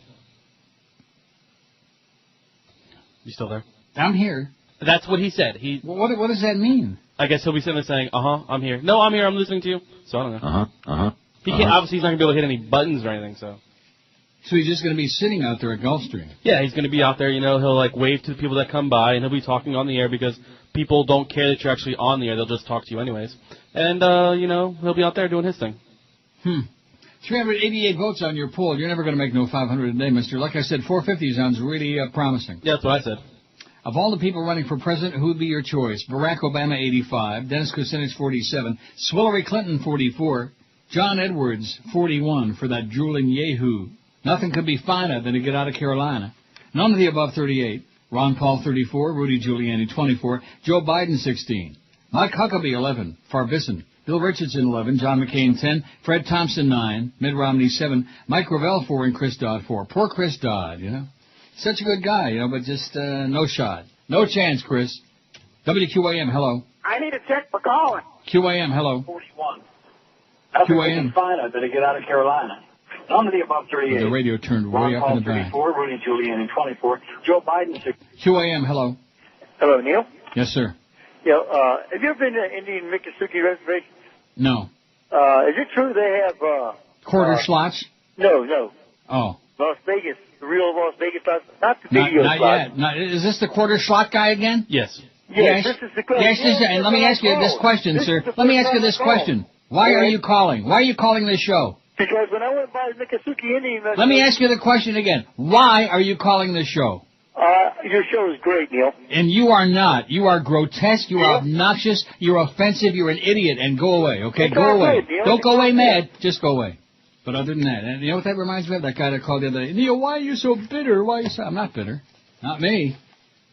394 on the poll. Like I said, we got, I don't know. Who knows what we'll get? We'll get what we'll get. I mean, this is a no-brainer, man. Just a few days before the Iowa caucus. Wouldn't you think everybody and their brother be all whipped up about this, about presidential politics? It's only just a little under a year before the election. Mm-hmm. Now, did you get your absentee ballot sent to you? No. Why not? Why do I have to have it now? I'll get it. What you're fishing around for is I'm going to vote. I did it last time, and I'll do it again. Oh, I hope you're going to vote. But no, like I got mine. I don't know why they sent it to me because I didn't ask for them to. But they sent it to me. Why would they send you one? I don't know. I mean, because you can do it as an absentee ballot or whatever. They'll just send it to you. But it was sent to me, I guess, a week or two ago. But it was still under the Republican, so I ripped it up.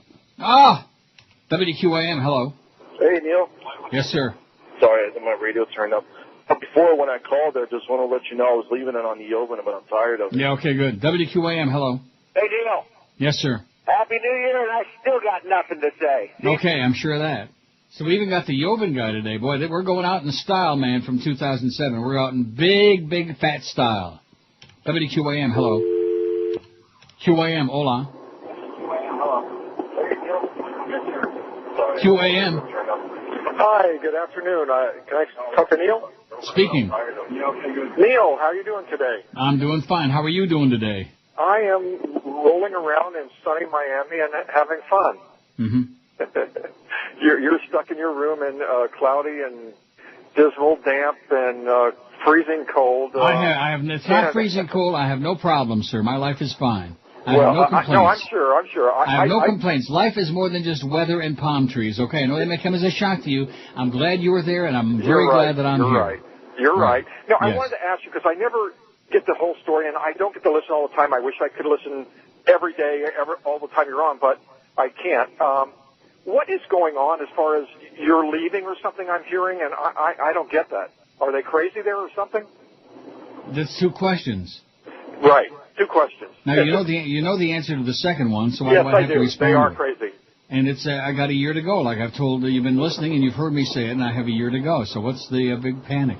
Yeah, I didn't know that. They're crazier than we all thought. Well, sir, let me say it again. I have a year to go. I could be dead in 6 months. I could be dead by the end of this call if I don't curtail it. Oh, Neil, what are they doing? Oh, my God. I should have started this like 4 or 5 years ago. Would have made for even greater drama. Save the drama for your mama. Okay, sir? Yeah, save your drama for your mama. Save it for my mama. She's still dead. Just like Benazir Bhutto. WQAM, hello. I'm afraid. QAM, hello. Hello. Yes, sir. I'd like to speak to Neil. Speaking. Hey, Neil, how are you today? Okay, how are you? Great, thank you so much. Did you get the news on the Johnny Dark retirement? Yes. Oh, okay, I'm sorry. Then that's old news. I apologize. It wasn't retirement. It was like he walked out. Oh, is that right? Mm-hmm. Was that under acrimonious circumstances? Yes, that's what I heard. Oh, it's another Beasley disaster. There you go, sir. There you go. Hey, I'd like to start a quick radio rumor right here. Okay, good. 567-0560, pound 560 on the Verizon Singular Wireless line. I want to start a radio rumor. Joel Feinberg is an a-hole. How do you like that? Well, that's not a rumor. That's just a fact. 2 men, one with a suspected broken jaw, have been airlifted from the Antarctic's most remote research facility after an incident described as a drunken Christmas punch-up. Oh, those Brits. This is written in the Sydney, Australia newspaper, as a punch-up.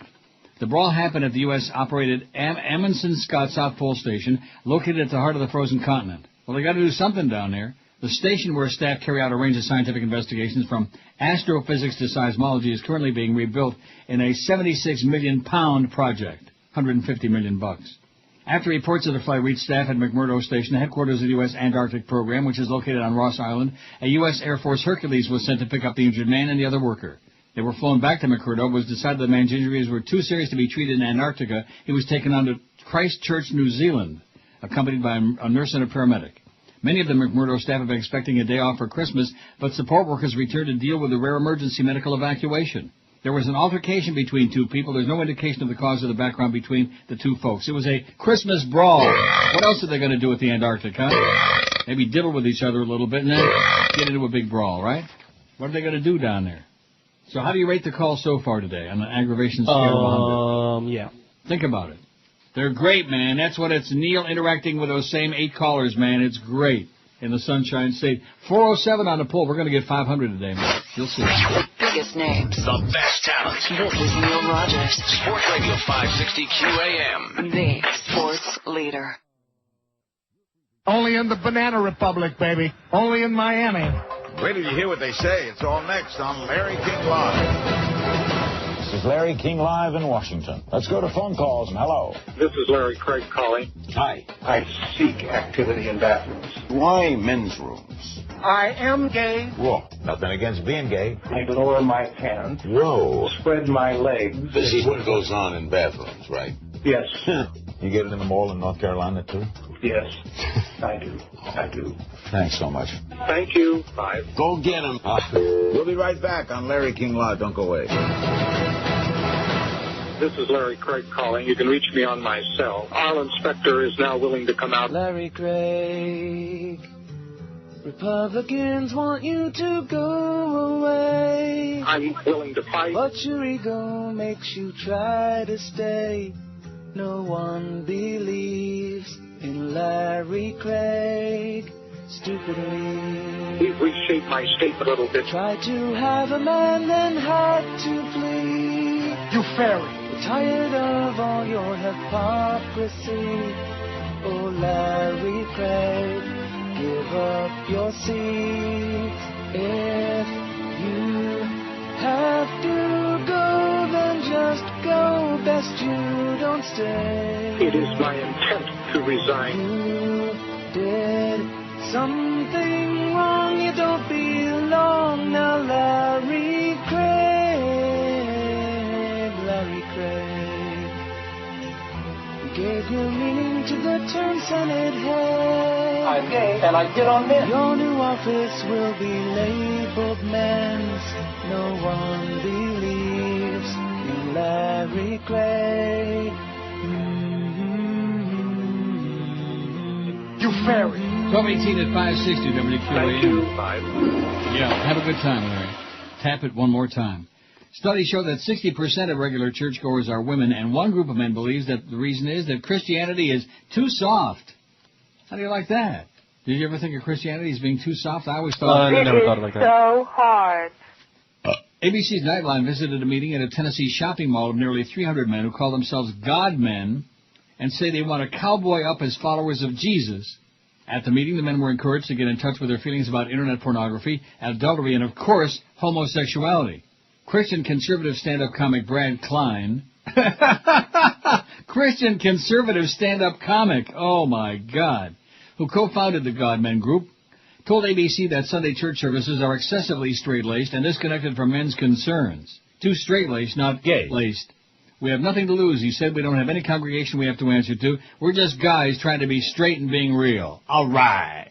Peter Coughlin, author of No More Christian Nice Guy, explained to ABC that Christianity suffers because we only emphasize the tender stuff. We cut out the tough stuff about Jesus, and that's awfully unfortunate. You can't live without courage.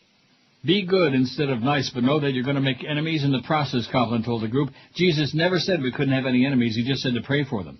Stein wants it understood that God Man is not against women. Women are equal partners in our marriages, he stated. They have equal control. Near the end of the session, Klein introduced ex-gay Michael Brewer. Ex-gay? Ex-gay? Right. Who spoke of his belief that gay sex is wrong and his struggle to learn how to be a real heterosexual Christian man. Now we're talking like Fred Thompson, maybe. He was loudly cheered and applauded by the crowd. Interesting how the more muscular approach seems to have led to a kinder acceptance, was Nightline's final comment. The more muscular Christian approach. That's right. When in doubt, muscle the rest of them out. Cowboy Christians. Now we're talking. Oh, God. Not a bunch of lily-livered pansies. 5670560. Let's see if we get some interesting callers on here these last couple hours. Oh, Joe Zagacki from 2 to 4 this afternoon. Joe Zagacki sucks, okay? Man, you know it's the holidays, baby. And the Humper today, his second to last show, and his last show on QM Monday, which he'll be calling in on my show on Monday morning. You can bet your life on it. WQAM, hello. Hey, Neil. Happy holidays. Back to and you. Happy New Year. Listen, is there any way you can get into more specifics about Tiny and his bowel movements when he was around? No, after we get into more specifics about Mo. Happy holidays, Neil. Yeah, see ya. Aren't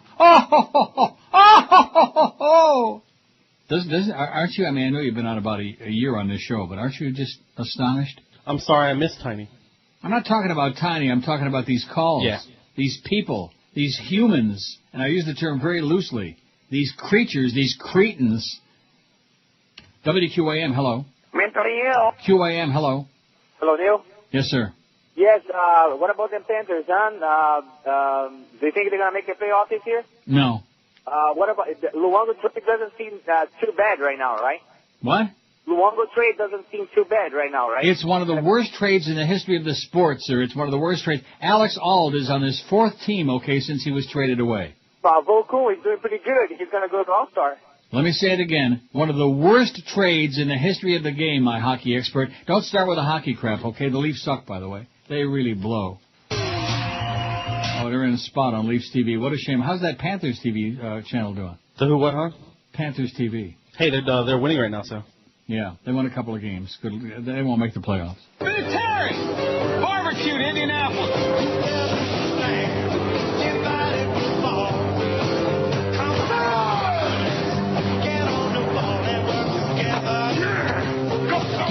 Where's the NFL Network? Oh, that was it. Let's get on the racing channel again. It's race 1 at Aqueduct coming up, 7 minutes to post. Who'd you bet on? That audio from Aqueduct. A little scratchy, eh? Who'd you bet on? I'm betting on the 7 horse, 7-1. Okay. Always throw out the chalk, man. That's chalk players just eat dust. Throw out the chalk. WQAM, hello. QAM, hola. Hello. Yeah, what is your un-American ass getting up? WQAM, hello. Hey, Neil. Yes, sir. How you doing? Okay. All right. Hey, just want to tell you, I agree with you about the whole Ron Paul thing. Uh-huh. And the guy's got a lot of good ideas. I just don't know what should Americans do to actually get somebody in office with good ideas? Or why can't we? Is it the media, or what do you think it is? Stupidity. Well, you asked me a question. I'm telling you the answer. It's stupidity. Yeah, okay. The American public are dumber than a box of rocks. They're dumb. They have no idea what's going on around them, and they're led by the media. If they had any brains, they wouldn't be led by the media. They'd be out revolting in the streets. They'd be demonstrating, screaming their lungs out. They'd be on the phone to CNN, and they'd be burning Fox News down to the ground, but not America, man. Yeah, I hear you. I We're agree. a bunch of sheep. The American people are sheep. All right, man. Happy New Year. And then back to you. On that note, WQAM, hello. Yes, Neil. Yes, sir. What are you doing for lunch today? I just had it. Yeah? I forgot to mention I already had my bratwurst during that bit, by the way, Chris. Just I figured that's why you played it. Yeah. I'm cruising around with my windows down. Yeah, good. You sound bored to death, man. It's because of where you are. Or maybe who you are. This one's always excellent. QAM. Hello? Yes. Neil? Yes? Neil, I wrote to Joe Bell an email, and I got a reply back from him. And he mentioned you there. I wanted to forward the email to you, if you'd be interested in reading. Why can't you just tell me what he said? Okay. What I did was I told him that I can't believe how he's emasculating what was once a great sports station by replacing Hank Goldberg and Eddie Kaplan. And I told him his on-air talent after dark resembled tryouts for Sir, I don't want to hear your long rambling message to him. What did he respond? What did he say? Okay, he said that he said thanks for the email. He says I appreciate hearing from our listeners even when they disagree with my decisions. As for Neil, we offered him all we could afford to pay him. We'll see what happens. Uh-huh. What does that mean? No, because I mentioned that I listened to Neil until you and your infinite wisdom decide to replace him too, if that's in the cards. So he said that they offered you what they could afford to pay you. Yeah. Well, goody gumdrop. Okay, thank you very much, sir. I'll see you down under. 26 past noon at QAM. The biggest names. The best talent. This is Neil Rogers. Sports Radio 560 QAM. The sports leader. It's Friday, you bastard. This is Softball with Chris Matthews. One of these candidates will be president in 2008, but are they qualified? I'm Chris Matthews. Let's play softball. Hillary Clinton, welcome to softball. I'm going to ask you a question everybody else is afraid to ask, Senator. Puppies, are they cute? Chris, I love puppies. I'm going to hold you to that. Rudy Giuliani, you were mayor of New York on 9/11. Pizza, is it delicious? Well, Chris, it depends. It depends on the toppings. Stop dodging the question and tell us if pizza is delicious. Of course, yes, it's delicious. I'm going to quote you on that. Finally, Barack Obama joins us via satellite. Senator Obama, do you love your mother? Absolutely, Chris. I think everyone loves his or her mother. Keeping them honest on softball. After the break, Fred Thompson will give us his take on the smell of fresh baked chocolate chip cookies. I'm Chris Matthews, and you're watching softball. Oh, I love that. And I don't like Chris Matthews, man. Softball is the understatement of the century. Hey, Chris, how about saying something for once in your life? I don't mean you. I mean Chris Matthews. He's a waffler. He's just all around the edges, and every now and then he comes up with some stentorian statement, pretend to say something, but he doesn't say anything. At least Keith Olbermann lets you know where he's coming from, and he says something, as opposed to like beating around the bush. Chris, you watch Chris Matthews? No, that's right. No, you don't watch not those shows. Good, good thinking. 438 in the poll. We're going to make that 500. What did I tell you? Look at that phone, man. Wow. Well, it's only a couple days before the end of the year, and I bet you a lot of people taking stuff back. Did you get anything that you have to take back? One shirt. Someone, for some reason, a relative sent me a long sleeve shirt. Small? Oh, long sleeve shirt. I hate those. Yeah, especially down in Miami. So I got a few of them that I was forced to buy here, but I'm just not. I wore one last night to Ruth Chris. Didn't bother me in the least bit. Didn't interfere with my meal. It was just fine. But I don't like wearing them. They're uncomfortable. Wouldn't you agree? Yes. Fat people don't like to be encumbered by too much clothing, you know? That's why most of us are like slobs. Like, I'm sure you're a slob too, right? As opposed to a snappy dresser. Yeah. Right. Like, I mean, the beast, you know. There's a slob. The humper. I wouldn't say the humper is like a sharp dresser, you know. But it's hard to be a sharp, even if you want to be, when you're fat. That's why I'm going to lose 85 pounds just in the next couple of days. WQAM, hello. Yeah, Neil. Yes, sir. I wanted to ask you something about the bridge that collapsed in Minnesota a while back. And they came out and said there was like 100 others across the country that were ready to do the same thing. And then we never heard another word about it. Uh-huh. Well, that's because it had nothing to do with Britney Spears. That's true. Well, actually, the story I think that overshadowed it was a hot air balloon crashed in Canada, killed 2 people, and that was way more important than all those bridges going to fall down. That is correct. And the fact that the infrastructure is crumbling and falling apart, that is correct. We spent $1 trillion of your tax money, sir, in Iraq. And what do we got to show for it? We got Osama Yamama still sending messages. Like Joey Zaza, going to send a message. And the public, like I said, they sit back like a bunch of lemmings. Oh, what's this got to do with the holidays? What's it got to do with the birth of our Lord? Oh. WQAM, hello. I'll be here all next year. QAM, hello. QAM. I just got back from a world tour, and someone told me that you're using... You know something? You need a world tour in Hades is what you need. A world tour. A world tour of your toilet. That's where you probably spend half of the day. Spewing your crap. WQAM, hello. Well, if you'll remember, that bridge collapse actually toppled another story. That was when Pat Tillman was... Boring. Yep. Yeah.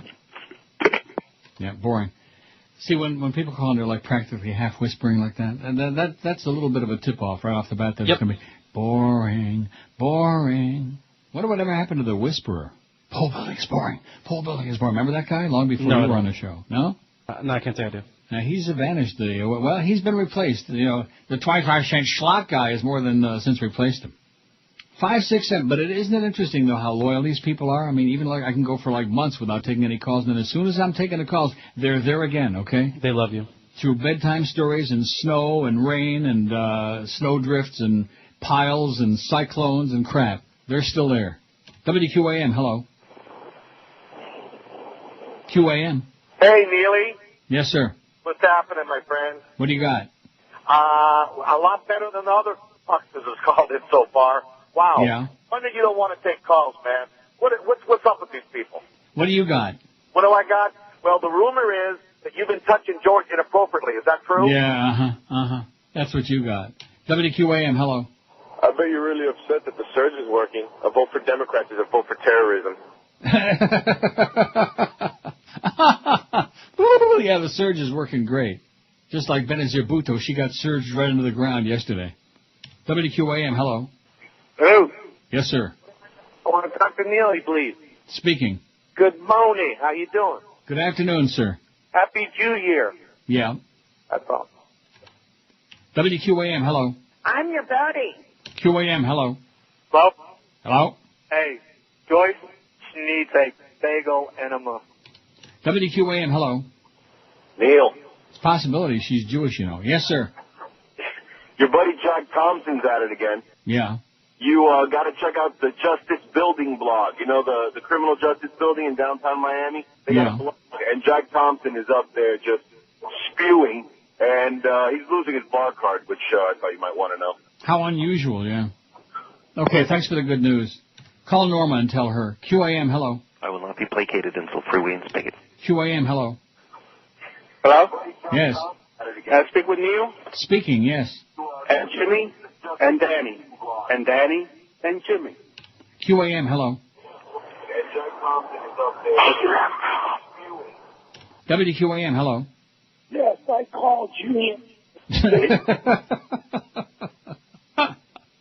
Oh, man. There's you know something? It's like a bottomless pit. You know what I mean? I know what you mean. There's no end to it. That's why I enjoy it so much today. Like a bottomless pit. 449 vote on the poll. I told you we get 500. What's wrong with you? I'm sorry. You're such a negatory guy. I wasn't a believer. Work for peanuts. Of all the people running for president, who'd be your choice? 449. I bet you if I refresh it, we got 450. Let's see. What do we got? 450, like I said. Barack Obama, 103. Dennis Kucinich, 60. Hillary Clinton, 52.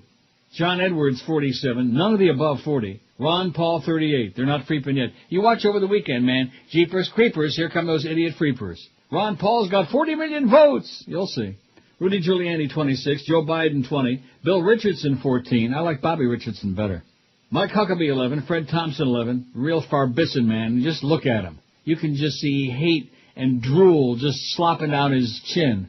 John McCain, 11. Crazy guy. Mitt Romney, 7. Mike Gravel, 5. And poor Chris Dodd, only 5. Must be the white hair. The biggest names. The best talent. This is Neil Rogers. Sports Radio 560 QAM. The sports leader. Oh, God.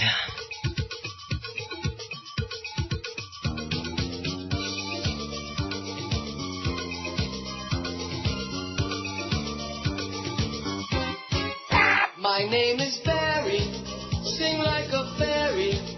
I write bad songs about romance while I'm wearing spandex pants. I'm kinda shrimpy, my songs are wimpy.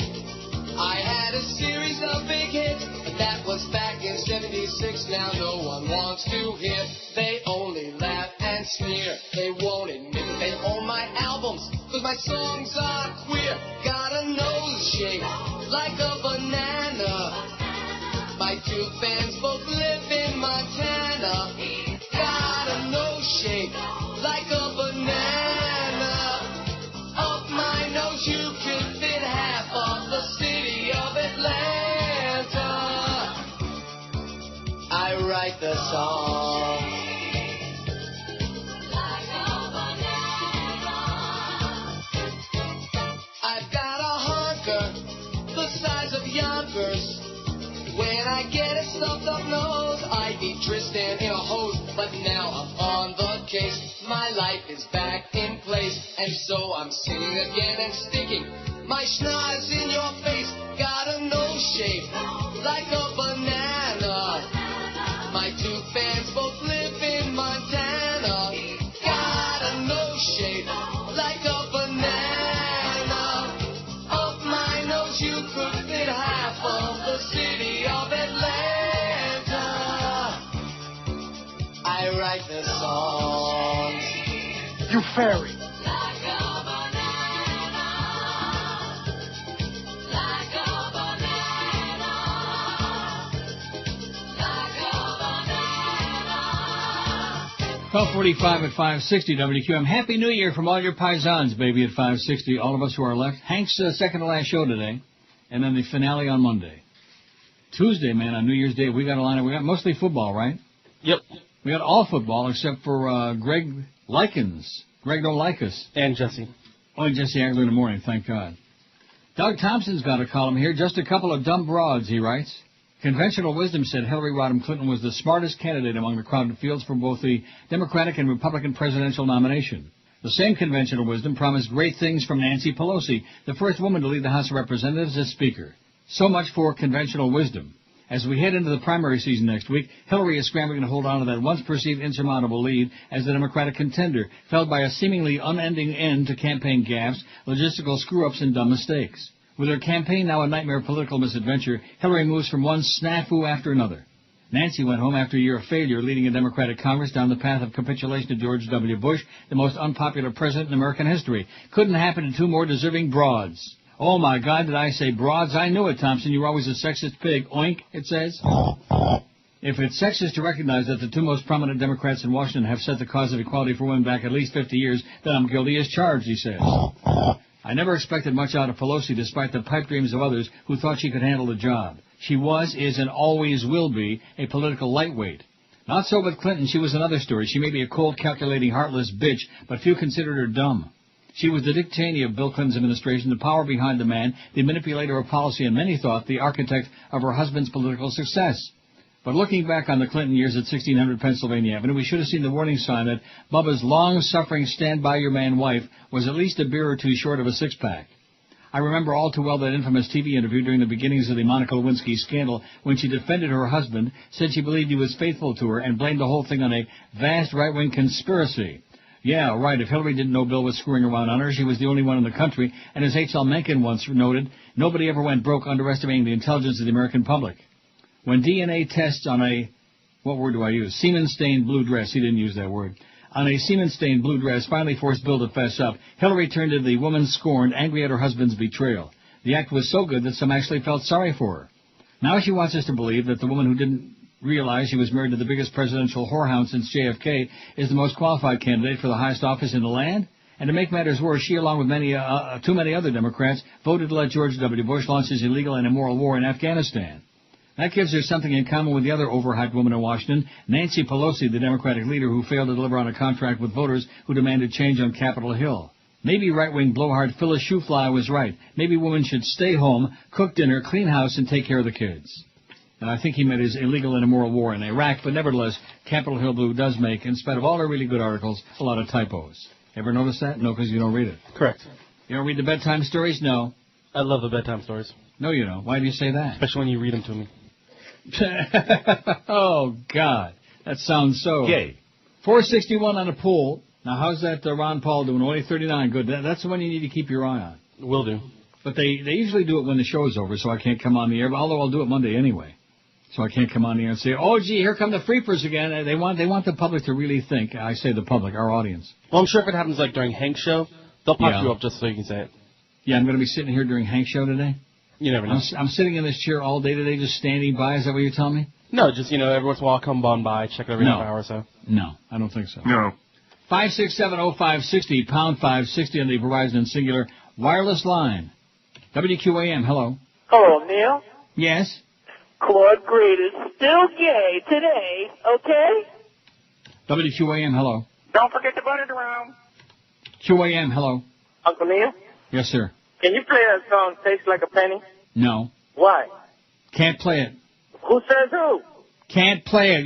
Didn't you ask me, can you play it? And I said, no, we can't play it. But I'm asking you, why can you not Let me say it again. Can't play it. No se permite aquí. You got it? Pero ¿por qué no se puede? No se permite aquí, Schmendrick. Okay. Yeah, you got it. Can you play it? No, that should have been enough. But no, he wants just like the guy that wants a long explanation of Mo and the incidents with Mo and the Mo he hears it, the Mo he gets excited. Oh my God, get a life. I have no Get life. a freaking life. 466 on the poll. I'm very confident about 500. Me too. Who cares? WQAM, hello. Hello, Neil. With a phony voice, yes? Hello, Neil. I tell you, I get no respect. No respect at all. WQAM, hello. They put the lotion in the... WQAM, hello. Remy in a permanent Canada. WQAM, hello. Hey, Neil. Yes, sir. For all the sport holes out there, I got your big tuna right here. Oh! WQAM, hello. Hello? QAM, yes, sir. Hey, I want to speak with Neil. Speaking. Neil, good afternoon. And I don't know if you were talking about this all morning, this Bhutto thing. Yesterday I was watching the insanity that was Pakistan, and I'm watching them parade her body through the streets in that coffin. And I'm thinking to myself, that's one thing we don't do in America enough. It's to carry dead bodies through the streets. It's absolutely Well, they crazy. did it with the Pope. They did it with the fat Pope. In fact, they schlepped him around. He wasn't even in a box. They schlepped him around on a slab. Slob on a slab, man. Well, W was right on point yesterday again, blaming it on the Islamic extremists and the jihadists. That guy just doesn't miss. Yeah. That's all I got. Okay, see ya. Do you have any idea what his point was? No. Nope. Did he have any idea? No. WQAM, hello. Neil, I don't know how you stayed on the other spot. I'm glad 790's kicking your ass. 790's kicking our ass. Yeah, right. You should live so long, schmuck. And that's why you're listening to the show and picking up the phone to call and send your best holiday wishes. Schmuck, Schmendrick, Schmagegi, Schmerl, Chaim Yankel. Idiot. 790 is kicking their own ass, okay? The number they got in midday, you couldn't find it with the Mount Palomar telescope. In fact, the numbers they got just about all day, dropping like a rock once they dropped off that bogus July, just like I told you what happened. Oh, brother. There's some hours where they owe points, where it's got a minus in front of it. Yeah, 790 is kicking your ass. Yeah, 790's got a lot to do with this show. WQAM, hello. Mental illness for Durant. QAM, hello. WQAM, hello. Hey, Mr. Neal, how are you doing today? Okay, sir, Mr. Caller. Good. Hey, I got a question for you. Mm-hmm. I know you're getting, sometime in the future, you're going to be retiring, and I made you that bench a couple of years ago. I got what? I made you that bench. Oh, yeah, right. That mahogany bench. Right. I want to make something for your retirement from, or escape from WQAM. What is there some type of... No, don't do it again. That's a beautiful thing. I love it. It's great. I appreciate it, but don't do it again. Oh, okay. Well, I was going to make you something small, like a cigar box. You still smoke cigars or something. Or no, don't do whatever. No? All right. No. All right, Mr. Neal, well, I hope everything works out for you. The reason you're getting all these calls is these people really care about you. They don't know how to play it the right way. Yeah, okay, right? Pally. Have a happy New Year. So long as you're on the Internet, I can still listen to you from Biloxi, and that's all. Have a happy, Pally. Good luck to you. So do you, my friend. Bye-bye. WQAM, hello. QAM, silent. WQAM, hello. WQAM, hello. Hey, Neil. Yes, sir. Hey, I can't believe how you treated the chorus slot guy. That was awesome. That was the best call all day, wasn't it? Which one? When you yelled at the chorus slot guy?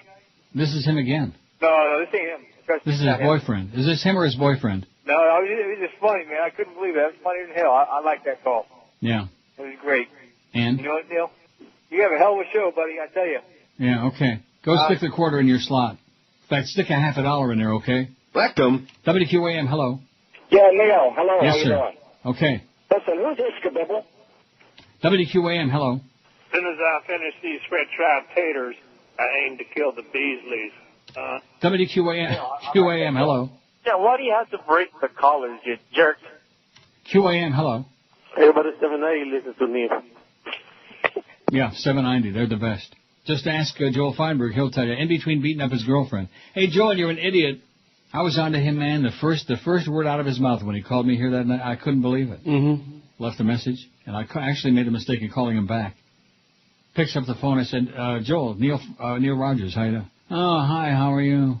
I mean, keep in mind, he called me. I didn't seek him out, you know what I'm saying? He called me.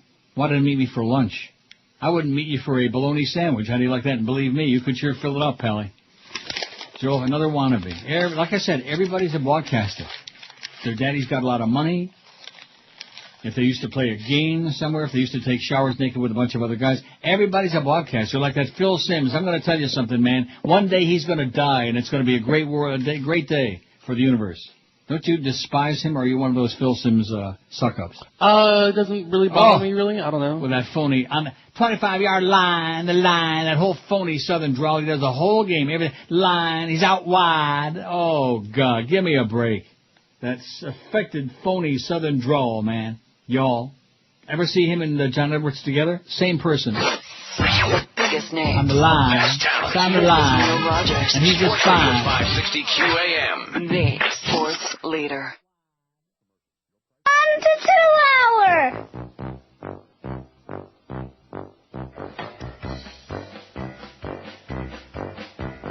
8 sounds that you hate.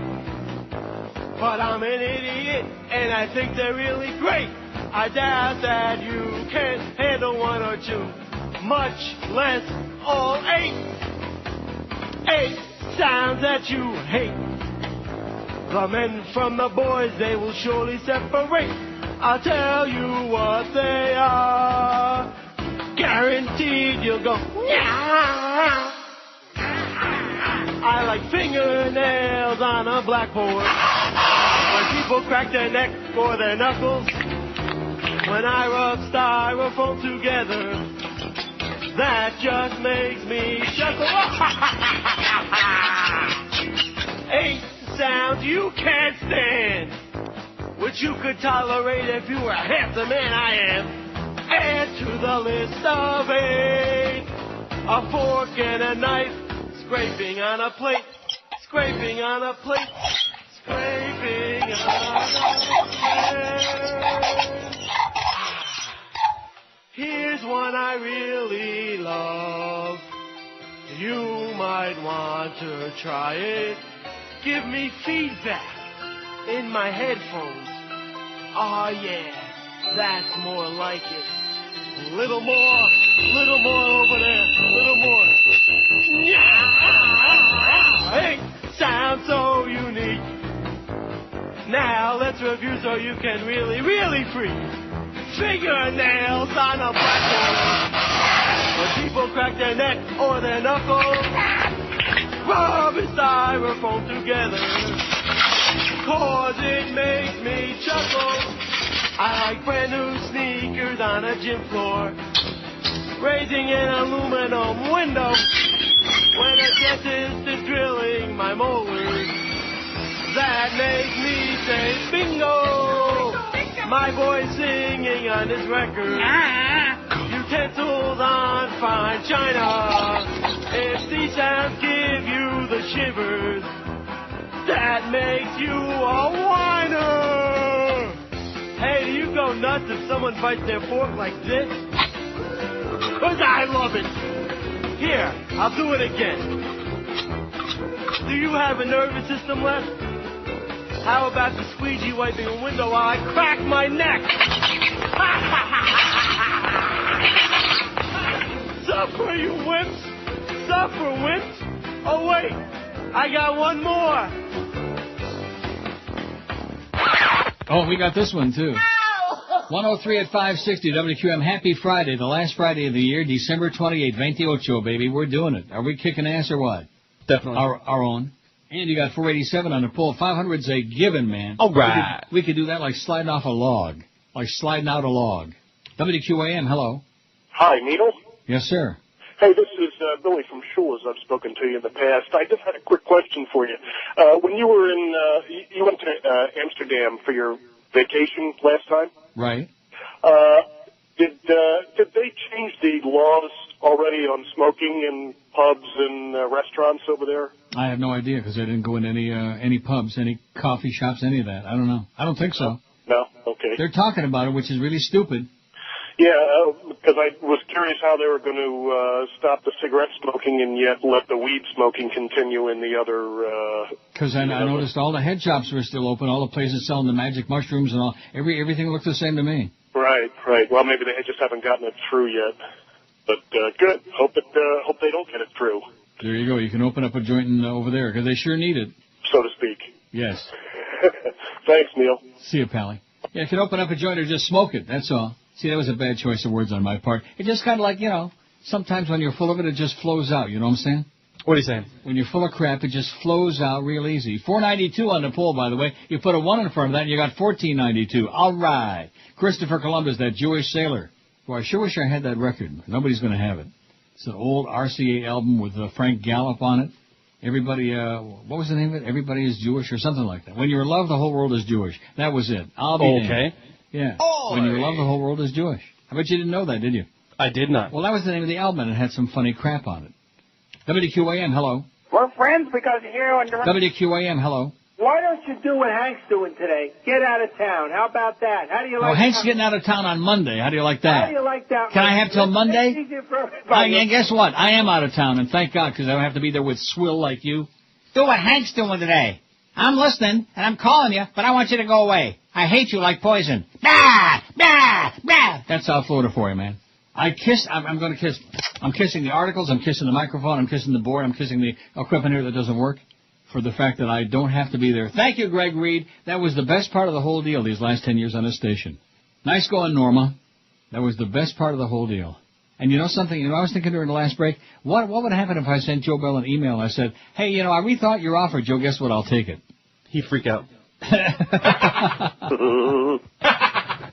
Oh, man. You might give him a heart attack. Oh, let's try it. QAM, hello. I love you, Chippy. QAM, hello. I'm on the toilet. I wonder how Chippy is doing. I haven't heard too much about Chippy lately. Joe Rose, don't forget, starts solo on, no, we have it right? He's still got jags around his neck on Monday, what? Correct, yeah. You have him on Monday. Everyone's off Tuesday, and he'll be alone Wednesday. And then Big Doan alone on Wednesday, Joe Rose. He's got a name, Joe Rose. Don't confuse Clarence with that. He likes to use all these big dog, little dog, mad dog. Big Dog and the Jax show, but it's Neil Rogers and Jim Mandich. So not the Mad Dog? Yeah, what's up with that?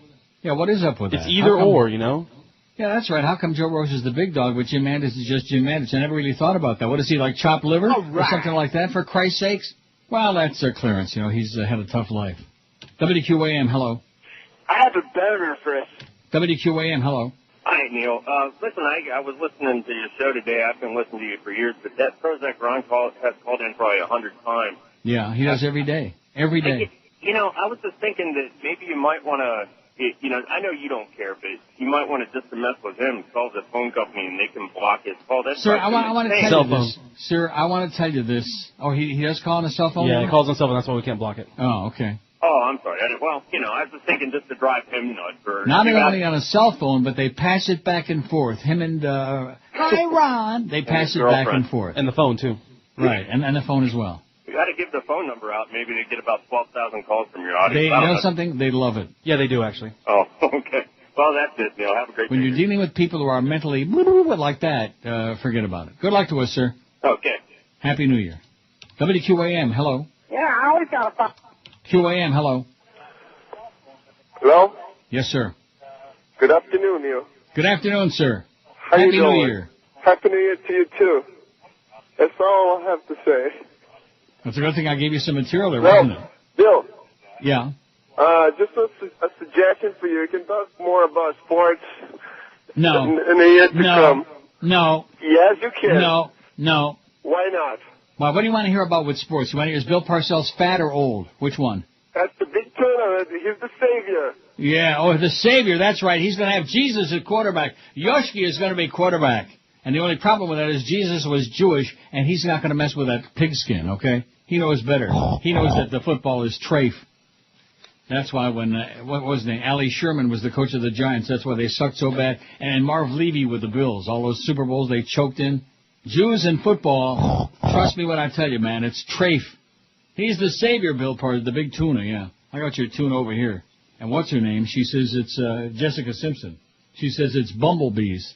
496, this segment, we're going over 500. Man, how do you like that? Not too shabby. For a while there, I thought, 498. Wow. Leave it to Chris to come up with a spectacular job. And, of course, it was me changing the poll right there, and thanks to Eric. Thank you, Eric, who made it possible to swish it over right there at 10 o'clock this morning. Because the other poll from yesterday, we already had over 1,000 votes. I think that's what we ought to do a lot. Like maybe during the weekend you can change it. Okay, sure. Don't be messing with a poll, mister. Okay. Especially after you had to dump yourself 5 times today. What are you talking about? WQAM. QAM, hello. Look at that, 2 in a row. QAM. 3, QAM. Hello, Neil. How are you? Yeah. Okay. Neil, I would like to be one of the characters on your show. I want to be like the pivot man. You called me that one day when I called, and I was laughing, but I didn't know what it meant. Were your boyfriends laughing too? No, sir. Maybe that's why you were laughing. Maybe they tickled your fancy. No, sir. Come on now. Yeah. Okay. Sir. You fair. Yes. Sir. Yes, sir. You don't disrespect. What do you like want? Now, I think what you want to be Reverend Jones Jr. Is that it with a sir? There will be a lawsuit, sir. Is that what you want? Excuse me, sir. I'll sir, if you say sir one more time, that's it. You're out. See, there's a wannabe. He wants to be one of the characters on the show.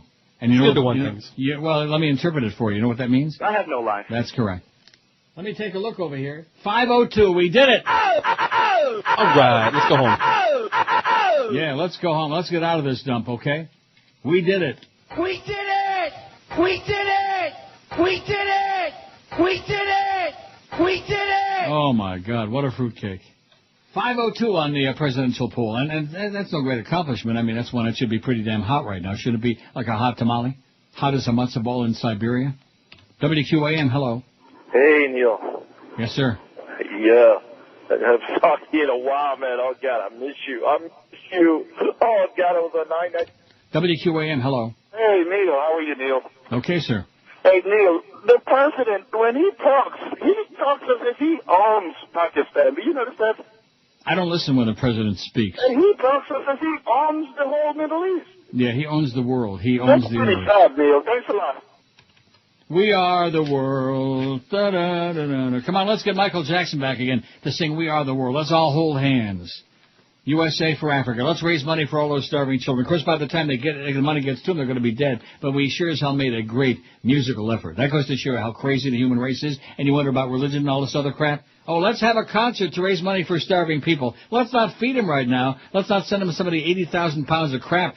For example, remember I told you about how good that place was I ate last time when I was down there? What was it called? The Grand Lux Cafe? Yeah. And there are a lot of restaurants like that. They give you portions that are like 5 times more than anybody could possibly eat. And a lot of us don't want no doggy bag, because if we do that, then we'll take it home and eat it and get fatter. All the food, can you imagine the amount of food places like that throw out?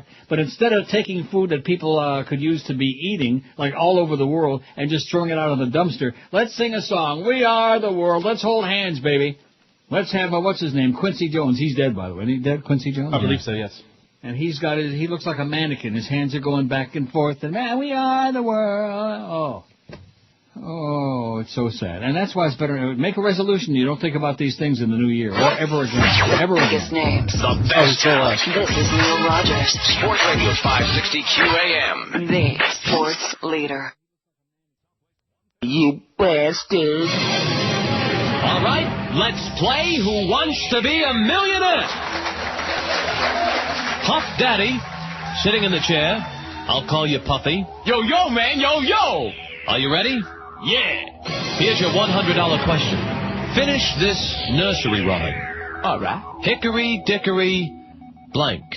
Is it A, dock, B, pier, C, marina, or D, inlet?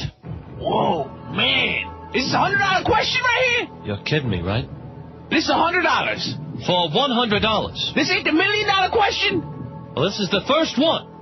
Man. It's only for $100. Is this a black thing? Would you like to use a lifeline? Yeah, all right. What do I got? Well, we have the Ask the Audience, the 50-50, and the Phone a Friend. Ask the Audience.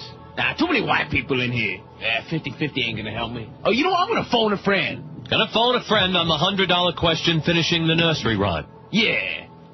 All right, who are we gonna call, Puffy? Oh, my boy, Old Dirty Bastard. Old Dirty Bastard? Yeah, Dirty we call him. Our friends from AT&T will get Old Dirty on the line, and hopefully he can help you. Yo. Old Dirty. Yeah, man. Regis Philbin from Who Wants to Be a Millionaire. How are you? Aight. Got your friend here, Puff Daddy. Yo, Dirty, what's up? What's up? What's up? All right. Old Dirty, Puff Daddy's in a little bit of trouble here on the $100 question. Hey, the first time, man. First question, and the next voice you hear will be his. He'll come on the line. He'll ask you the question. He'll give you 4 possible choices. Are you set? Hey, man. Next voice you hear will be his, and 30 seconds begins now. What's up? Yo, Dirty, finish this off for me, all right? Hey, man. Hickory, dickory, blank. Is it A, dock, B, pier, C, merino, or D, inlet? Oh. Come on, man. I don't got much time. Man, I know this, man. I know it. I think it's pier. Pier, you sure? About 30, man. This is a lot of money, man. About 30. All right, man. Thank you very much. All right, man. About 30, man. Time's up, Old Dirty. Said pier. About 30, man. You still have 2 lifelines about 30, left. Man. We are on the $100 question. You know what, Regis? Want to poll the audience? No, I'd like to add a lifeline. Actually, no, there's only 3 lifelines. You've used 1, you have 2 left. No. I get another lifeline. It's a brand new one to the game. And what is that, Puffy? It's called Shoot the Host. Puffy, you can ask the audience. I call it Shoot the Host. Puffy, use the 50-50. What's the answer? Puffy, it's Doc. It's A. It's Doc. My final answer's Doc. It's Doc. And it's a good one. You got $100. Run, you white boy. Run. Show the hype. Run. Show the hype. About 30, man. About 30, man. About 30, man. Okay, 20 after 1. About 30, man. 560 WQAM. You know, there's a guy, Regis. I was thinking that's a poll. I think we've done that before. But people who have made big-name celebrities who've made the most out of the least amount of talent. He's got to be one of them, doesn't he? Yep. What's Merv Griffin was the other one? Oh, yeah, but at least Merv, which I hated him like poison, but at least Merv invented, like, some big shows like Jeopardy and Wheel of Torture, He created them. He couldn't sing, and he was the worst interviewer I ever saw in my life. He used to sit on the edge of the chair, especially if Chris Atkins was the guest. But nevertheless, hey, Merv. You fairy. He's still dead. But Regis. It's big, Neil. It's bigger than both of us. I don't know. I mean, I like Regis a lot. You know, I don't like his show. I like him. He's a good guy, even though he's a big Notre Dame guy. Went to Notre Dame. But, and by the way, it was Brady Quinn went to Notre Dame. How'd you like that call yesterday? Uh-huh. That was like... Quincy Jones is still alive. Quincy Jones is still alive. What a shame. Benazir Bhutto, she's dead. She's in a box already. They got her in the ground. And Quincy Jones, he's still doing the thing with the hands up in the air, like the music director, you know. We are the world. Let's feed the children. Oh. Who's the old dude that was a closet gay dude? That was what? A closet gay. Always used to like dress up, and he had like his own variety show, I think. Rip Taylor. No. Can't remember. Used to dress up. Yeah, he like dressed up as like a woman. Milton Berle, that's it. It wasn't a variety show. It was a comedy show. Well, whatever. I never saw it, so. He was Mr. Television. Then what you be talking about? Isn't he one that kind of went further than he should have? No, he didn't go further than he should have. He dressed up in drag. It was funny at the time, you know. Okay. He was dragging it. And from what I hear, it was, well, anyway. South Florida drivers soon could pay more at the pump than ever before, and at least one analyst says those steep rates could trigger a recession. Oh, my gosh. Unleaded gasoline nationwide could range from $3.50 to as high as $3.75 a gallon by this spring, said Tom Kloza, chief oil analyst for the Wall, New Jersey-based Oil Price Information Service. We're going to see gasoline prices that are higher than we've ever seen, Kloza predicted yesterday. The Wall, New Jersey-based Oil Price Information Service. How do you like that? All these think tanks and all these groups and all these studies and all these organizations, everybody's got to make a living, you know. Mm-hmm. Wall, New Jersey-based Oil Price Information Service. What do you do for a living? Oh, we tell you how much oil's going to cost. Florida tends to follow national averages, says the Palm Beach Post, with South Florida at the more expensive end of the range, analysts be saying. Blame a slew of factors, including a weak U.S. dollar, drops in crude oil inventories, and global political volatility, including yesterday's assassination of Benazir Bhutto. Also, gasoline prices tend to rise in the spring, a time when refineries complete maintenance and switch from winter blends of fuel to summer blends. Factor in investor speculation, too. Oh, the S&P is up, Neil. The S&P. Let me say it again. A fool and his money are soon parted. Now, let me take a look at the gambling channel, okay, and see if the S&P actually is up. What do you think? Probably not. Where's the gambling channel? Oh, it's 184. Excuse me, one moment, please. Well, what the hell was that? I don't know. What was it? I thought they were playing hockey on MSNBC. It was on the wrong number. Anyway, Here we go. Power lunch, baby. The S&P is down precipitously. Gold is way up, 842.4. Silver's up, 14.9. But the S&P is down about 3 points. Nothing, no big deal. Dow is down 46, and NASDAQ's down 8.5 points. How's platinum? If it works for me like it did for Rick Riley, I'll be off the air by the end of next week. There's a huge herd of thundering bulls there, Kloza said, meaning the investor speculation. Light sweet crude rose 65 cents yesterday to settle at $96.62 a barrel on the New York Mercantile Exchange. That's about 59% higher than its trading price, $61 at the end of last year. So we'd be remiss in saying as the year comes to a close and not saying, thank you, Mr. President, for those low gas prices and that strong American dollar. Crude oil has come within cents of closing at $100 a barrel this year. That's in the neighborhood of the highest prices in history. Adjusting for inflation, the early 1980 price of $38 a barrel would then be worth $96 or $103 or more today. One expert warned that the national average price of $3.75 could set off a recession that could really bring the U.S. economy to a grinding halt, said James Cordier, president of Liberty Trading Group in Tampa. And you know what there is in Tampa, don't you? What's that? A lot of glam. Gas prices in Palm Beach County and the Treasure Coast have fallen recently, but are 64 to 72 cents higher per gallon than they were at the same time last year. Thank you again, Mr. President, for those low gas prices. You butcher, you murderer, you lunatic, you crazy person, you son of a bitch. Oh, I don't believe you called our president. Yeah, and you know something? I apologize to all the real sons of bitches around the world because, believe you me, he's a lot worse than them.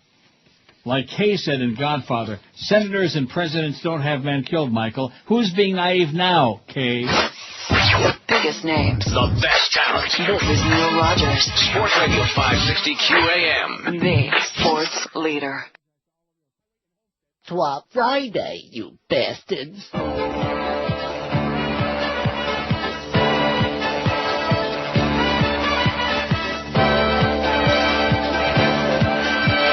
Tacos, what are we gonna do? I say tacos. We are all being screwed. I say, listen, Why is this happening to us? We want the FCC to get off our butts. Tacos. There's no place for us now. Even DJs are all down in the mouth. You can listen, but now you won't find any words that will corrupt your mind. No fun to be censored by the FCC. No fun to be censored by the FCC. There'll be nothing left for us to enjoy. We'll soon be playing with children's toys. No fun to be censored by the FCC. No fun to be censored by the FCC. They want us to be clean. They think they know what we should feel. They try to dictate to us what is real. Young and old, please listen to us. I say, young and old, please don't put up a fuss. Help us petition the FCC, but you must help us with one thing. Neil Rogers can't do it all by himself. Let's all help him. Don't put it up on the shelf. Let the FCC know just how you feel, and maybe we'll get this unjust law repealed. FCC, what are you doing to us? FCC, what are you doing to us? Our ratings won't fly. In fact, they might die because of the FCC. You want to ban what we can do. FCC, you ban what we can say. You've even tried to ban the records that the DJs play. People, I am talking to you. I said people. Let's stand and fight for what's true. Send your letter into so far so we can tell the FCC what Neanderthals they are. Neil Rogers and so far are on your side. People, we have nothing to hide. Young and old, get your opinions out, and maybe the FCC will stay out.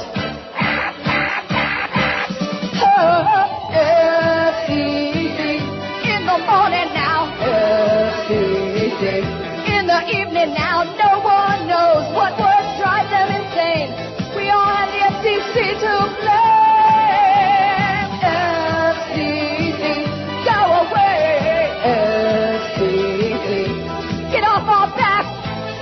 FCC, let us live our lives for real.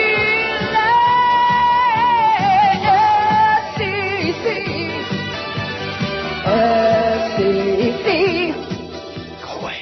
Go away. 133, 2702. That's my favorite part of that whole long, ponderous bit. That's from 20 years ago.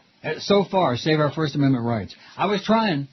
And the people in the radio business from coast to coast, from pillar to post, the National Association of Broadcasters, almost each and every one of you radio people, a bunch of spineless cowards. And look what's happened now, man. Talk about, huh? What are you trying to say? What I'm trying to say is we can't say crap. Well, we still can't say crap, at least so far. I don't have any memo today that we can't say crap, but that's coming pretty soon, I bet. Now, I will say one other really good thing about our technical situation today. We've had no dropouts, either from Texas, California, or Delaware. All right. From any of the servers. Oh, there's Swillery with the Wolf Blitzkrieg. Or not, it was al-Qaeda or some other offshoot. She looks like a matronly dyke. That is attempting to further destabilize and even overthrow the Pakistani government, or whether it came from within, either explicitly or implicitly. I got news for her. Without her being the Bill Clinton's wife, she couldn't get 8 votes, okay? Now, that's just my own opinion. How's she doing on the poll today, Neil? She's doing a lot more than 8 votes. Well, she's Bubba's wife, you know. She's Swillery. Yeah, but Kucinich passed her, so. Really? Little Dennis Kucinich? 537 vote. Of all the people running for president, who's your choice? Barack Obama, 123. Good choice. He's the only hope. He's the great, not-so-white hope. Oh, there's a pervert with sheriff on the screen there with Swillery. See the similarity? He's got a better mustache. Dennis Kucinich, 69. Swillery's got 66. She's in 3rd place. How do you like that? This is in the best interest. John Edwards, 59. None of the above, 49. Ron Paul, 45. Jeepers Creepers, where the hell are those creepers? I've told you they won't start till later on either this afternoon or over the weekend. And once they get that daisy chain going, Ron Paul is going. He's an internet phenomenon, baby. He raised $18 million, and that and another 45 cents will buy you half a cup of coffee at coffee time. Joe, let's see, Rudy Giuliani, 33. Joe Biden, 21. Bill Richardson, 17. Fred Thompson, 12. Mike Huckabee, 11. John McCain, 11. Mitt Romney, 8. Mike Gravel, 7. And Chris Dodd, only 6. Chris Dodd is always bringing up the rear. And a big fat one, too, as a matter of fact. I envision his ass being about as big as Jolly Joe Bell. I could be wrong about that, but I don't think so. 538. So we got our 500 and then some. How do you like that? I'm very happy. Why? We should have had 1,000 votes on her easy. Oh, we just put it on at like 10 o'clock. WQAM, hello. Neil, I got to be part of your show. What can I do? Hey, everybody, it's the Neil Rogers Show. Woo, everybody come down. You know, what can I do? How can I be part of history? Put your arms up in the air. There you go. 5670560, pound 560. I have no line. On the Verizon Singular Wireless line. That's South Florida, baby. So many lifeless a-holes. We haven't had one lady caller today.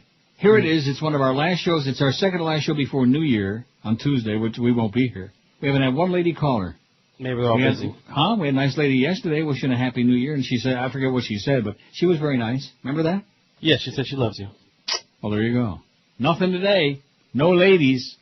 I wonder how Chippy is doing. Ask Joe when you see him again how Chippy is doing. WQAM, hello. Oh, my God. WQAM, hello. Neil. Yes, sir. Good afternoon and Happy New Year to you, sir. Same to you, sir. Say, on the oil deal, it's going to be far worse than what you're talking about here because the demand is way more than anybody's calculating, and we've already passed the peak of oil production. So just keep railing away on that, Neil. You're educating them, and thank you for that, Neil God. Happy New Year. That's all I have. Okay, see ya. I'm educating them. They don't need me to educate them. All I got to do is go to the gas station. And they'll be saying, holy crap, are you kidding me? It's going to cost me I got to mortgage the house with my phony baloney mortgage that don't exist anyway. That's phantom, and they're foreclosing on the mortgage in the first place. And I got to try to do something with that. And in the meantime, it's like $80 to fill up my tank. No tanks. Thank you, Mr. President, for those low gas prices and all those dead people in Iraq. And doing such a great job on tracking down Osama Yamama and Mullabullah Omar and all those evildoers. This is and speaking of Inept. Quarters for Benazir Bhutto, and of course with the Condoleezza. Oh my God, Poliza. Get her off my screen. I get spilkies when she comes on the TV. I get sick to my stomach. WQAM, hello. Hello, Neil. Yes, sir. I'm a Native American man, and my Uncle Wolf Turd told me to Your drink Uncle Wolf gin. Turd? Yeah, okay. WQAM, hello. QAM. Hello. WQAM, hello. Hello. Hello. Yes, I'd like to also talk about some education that needs to be taken You know what we'd like to care of? talk to you about? Death, yours. We got a hell of a deal, man, at Mount Sinai. They'll take out your pupik. They'll just chop it out. And then we'll make an even better deal for you at the, what's one of the big funeral parlors? Stanfield? I don't know. I don't know about that crap. You know something? I don't even know where my mother is buried. Isn't that bad? You're a bad son. But baloney! I was a great son when she was alive. Oh, I'm going to be a good son now that she's dead. See, this is what kills me about people. Oh, he didn't even go to the funeral. Well, she was dead. What difference did it make? Would she know that I was there? Of course not. The last thing she said to me was, I'm dying over here. I called her for her birthday that morning on the 5th of July, like 3 years ago, whenever the hell it was, and then that day she died. And that was it. He didn't even want a son. I have no idea where her body. Now, would it be good for me to go to the funeral, to the cemetery? What do you think about people who do that? They go to the grave and they talk to the dead? I mean, what is that? Hey, if they feel better, more power to them. And what about the dead people? Do they feel better? Of course. They don't feel anything. How do you know? Except, of course, in the afterlife. Have you been there? Have you been there? You're going to be surprised, mister. You're going to be in for a big surprise. You're going to have to meet your maker. It's going to be Marvin Maker from Monticello. The biggest names. The best talent. This is Neil Rogers. Floridians, dumb as dirt.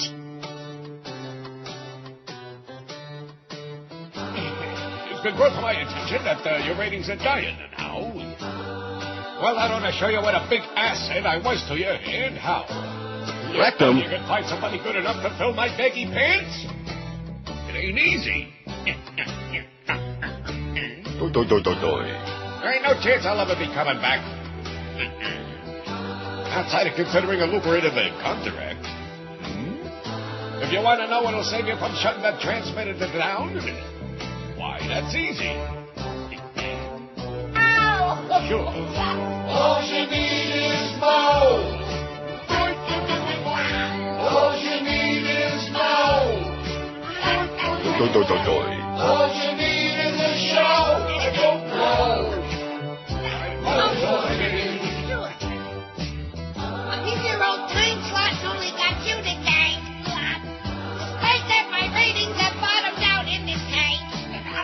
With radio has a revolving door for the gayest of a whores and squeaky. All you need is no. Now see here. All you need is no. In the morning. All you need is a show. It's so low. Get over here, you little muckhead. You find away something. Yes? Jack told me to give you this. What? You see? What are you going to do, fire me, huh? Like old times. Ow, ow, ow, ow. 146, 14 till 2 at 560 WQAM. U.S. officials suspect a Taliban leader from Afghanistan may be behind a plot to assassinate the Benazir Bhutto, officials are saying today. Yesterday was al-Qaeda, today it's the Taliban. The official identified Taliban leader Baytullah Masood as a leading suspect, saying there's good information that leads us to believe he is the guy responsible. He's the guy. Earlier Friday, the Pakistani Interior Ministry said it had intelligence intercepts indicating Masood was behind the opposition leader's death the day before in Rawalpindi. As you know, Benazir Bhutto has been on the hit list of terrorists ever since she had come to Pakistan. By the way, she went back to Pakistan at the urging of George W. Bush. Oh, yeah, go back there. We'll take care of you. Right. And now she's dead. Brigadier Javed Iqbal Chima said she was on the hit list of al-Qaeda. Yesterday, al-Qaeda did it. Today, it's the Taliban. And tomorrow, I'm telling you, the dog done it. You'll see. And Monday, it'll be you. Monday, Neil done it. It's Neil's fault. Talk about a panderer, Rudy Giuliani. President, not that he's the only one, of course, but nevertheless. Presidential candidate Rudy Giuliani, the Herald says, stumped Thursday afternoon at the Bay of Pigs Museum in Little Havana, offering up tough talk on ailing Cuban leader Fidel Castro and his brother Raul, who's now in charge of the island's communist government. Commie Pinko Bastardos. In a brief campaign speech in front of an audience of about 60 people, wow! Giuliani exalted the work of the Exile Brigade 2506. Sometimes the papers exaggerate. They'd like double the crowd. I think it was really... About 30, man. Giuliani exalted the work of the Exile Brigade 2506, which led the failed 1961 Bay of Pigs invasion of Cuba, calling them patriots who sacrificed themselves to spread freedom and democracy. If elected, President Giuliani said he'll increase pressure on the Cuban government in an effort to bring democratic, multi-party elections after almost 49 years of Castro rule. And by the way, Castro's not dead. Not yet.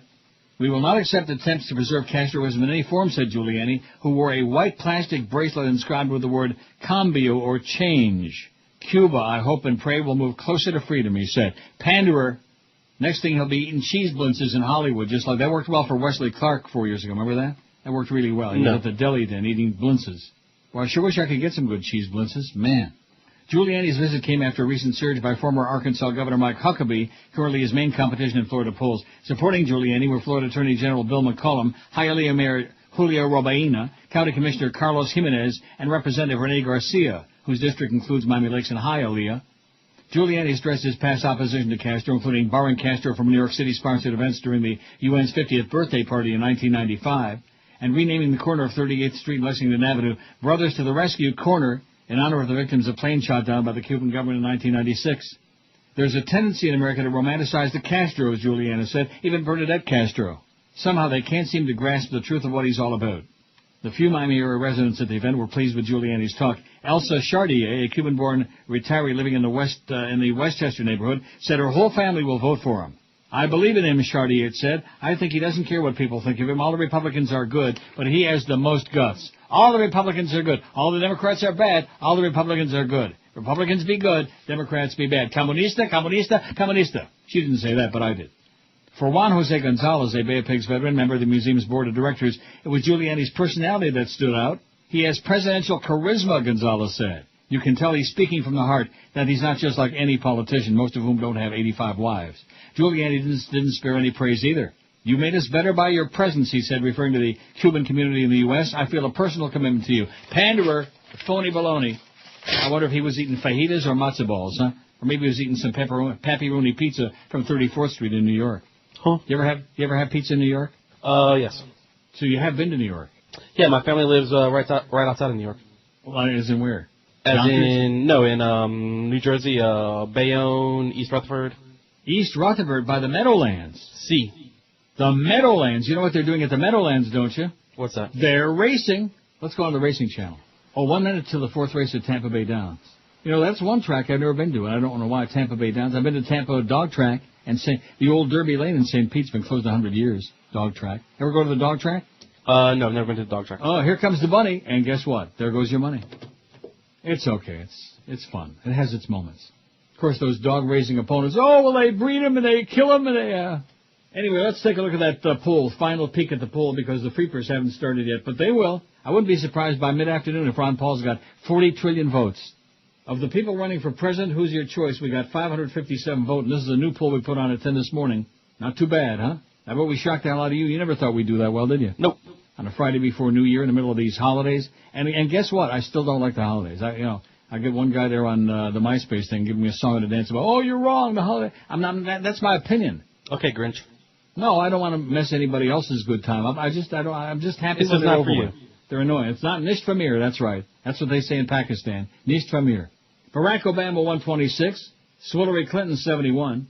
Why did I go back to a CNN when I want to look at the clock? That's not a good idea. Bad idea, Neil. You're getting old and senile. Go back to City Pulse. There you go. Dennis Kucinich 70. John Edwards, drooling idiot. He's got 62. None of the above at 53. Ron Paul 47. Little Ron Paul. Well, he's not so little. He's just wiry and goofy looking. But nevertheless.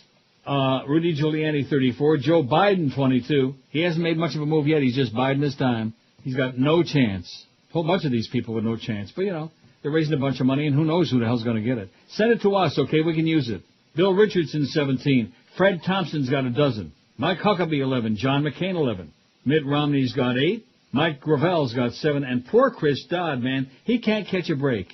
Every time I look at this stupid-ass thing, he's bringing up the rear. He's in last place. He's got solamente 6. Only 6 votes. Now, why do you think that's... he's from Connecticut, which may be a minor state, as far as the size, etc. But at least it's bigger than Delaware. How come he don't have more votes than freaking Joe Biden? Come on, Chris, you can do it. I'm Chris Dodd. This is Neil Rogers. It's Dave in Miami town. At 560 WQAM.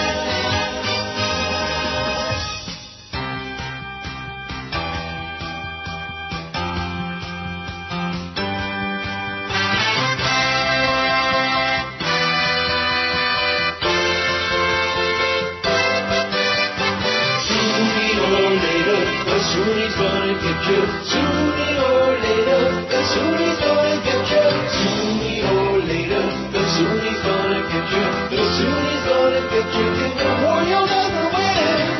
Resistance is what you'll find when you commit genocide with the blueprint of Nazi occupation.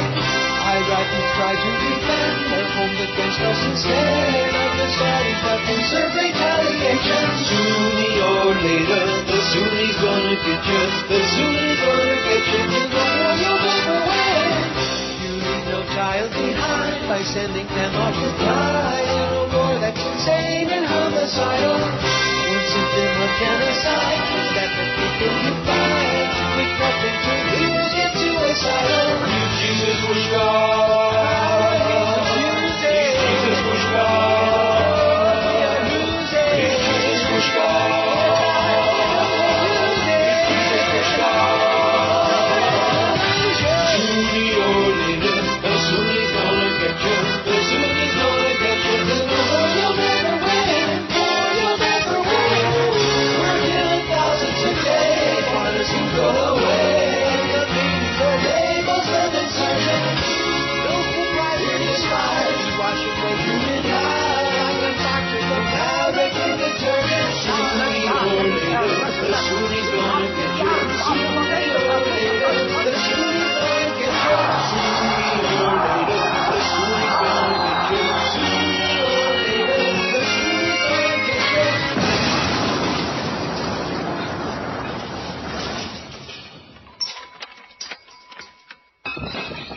Bye, bye, bye!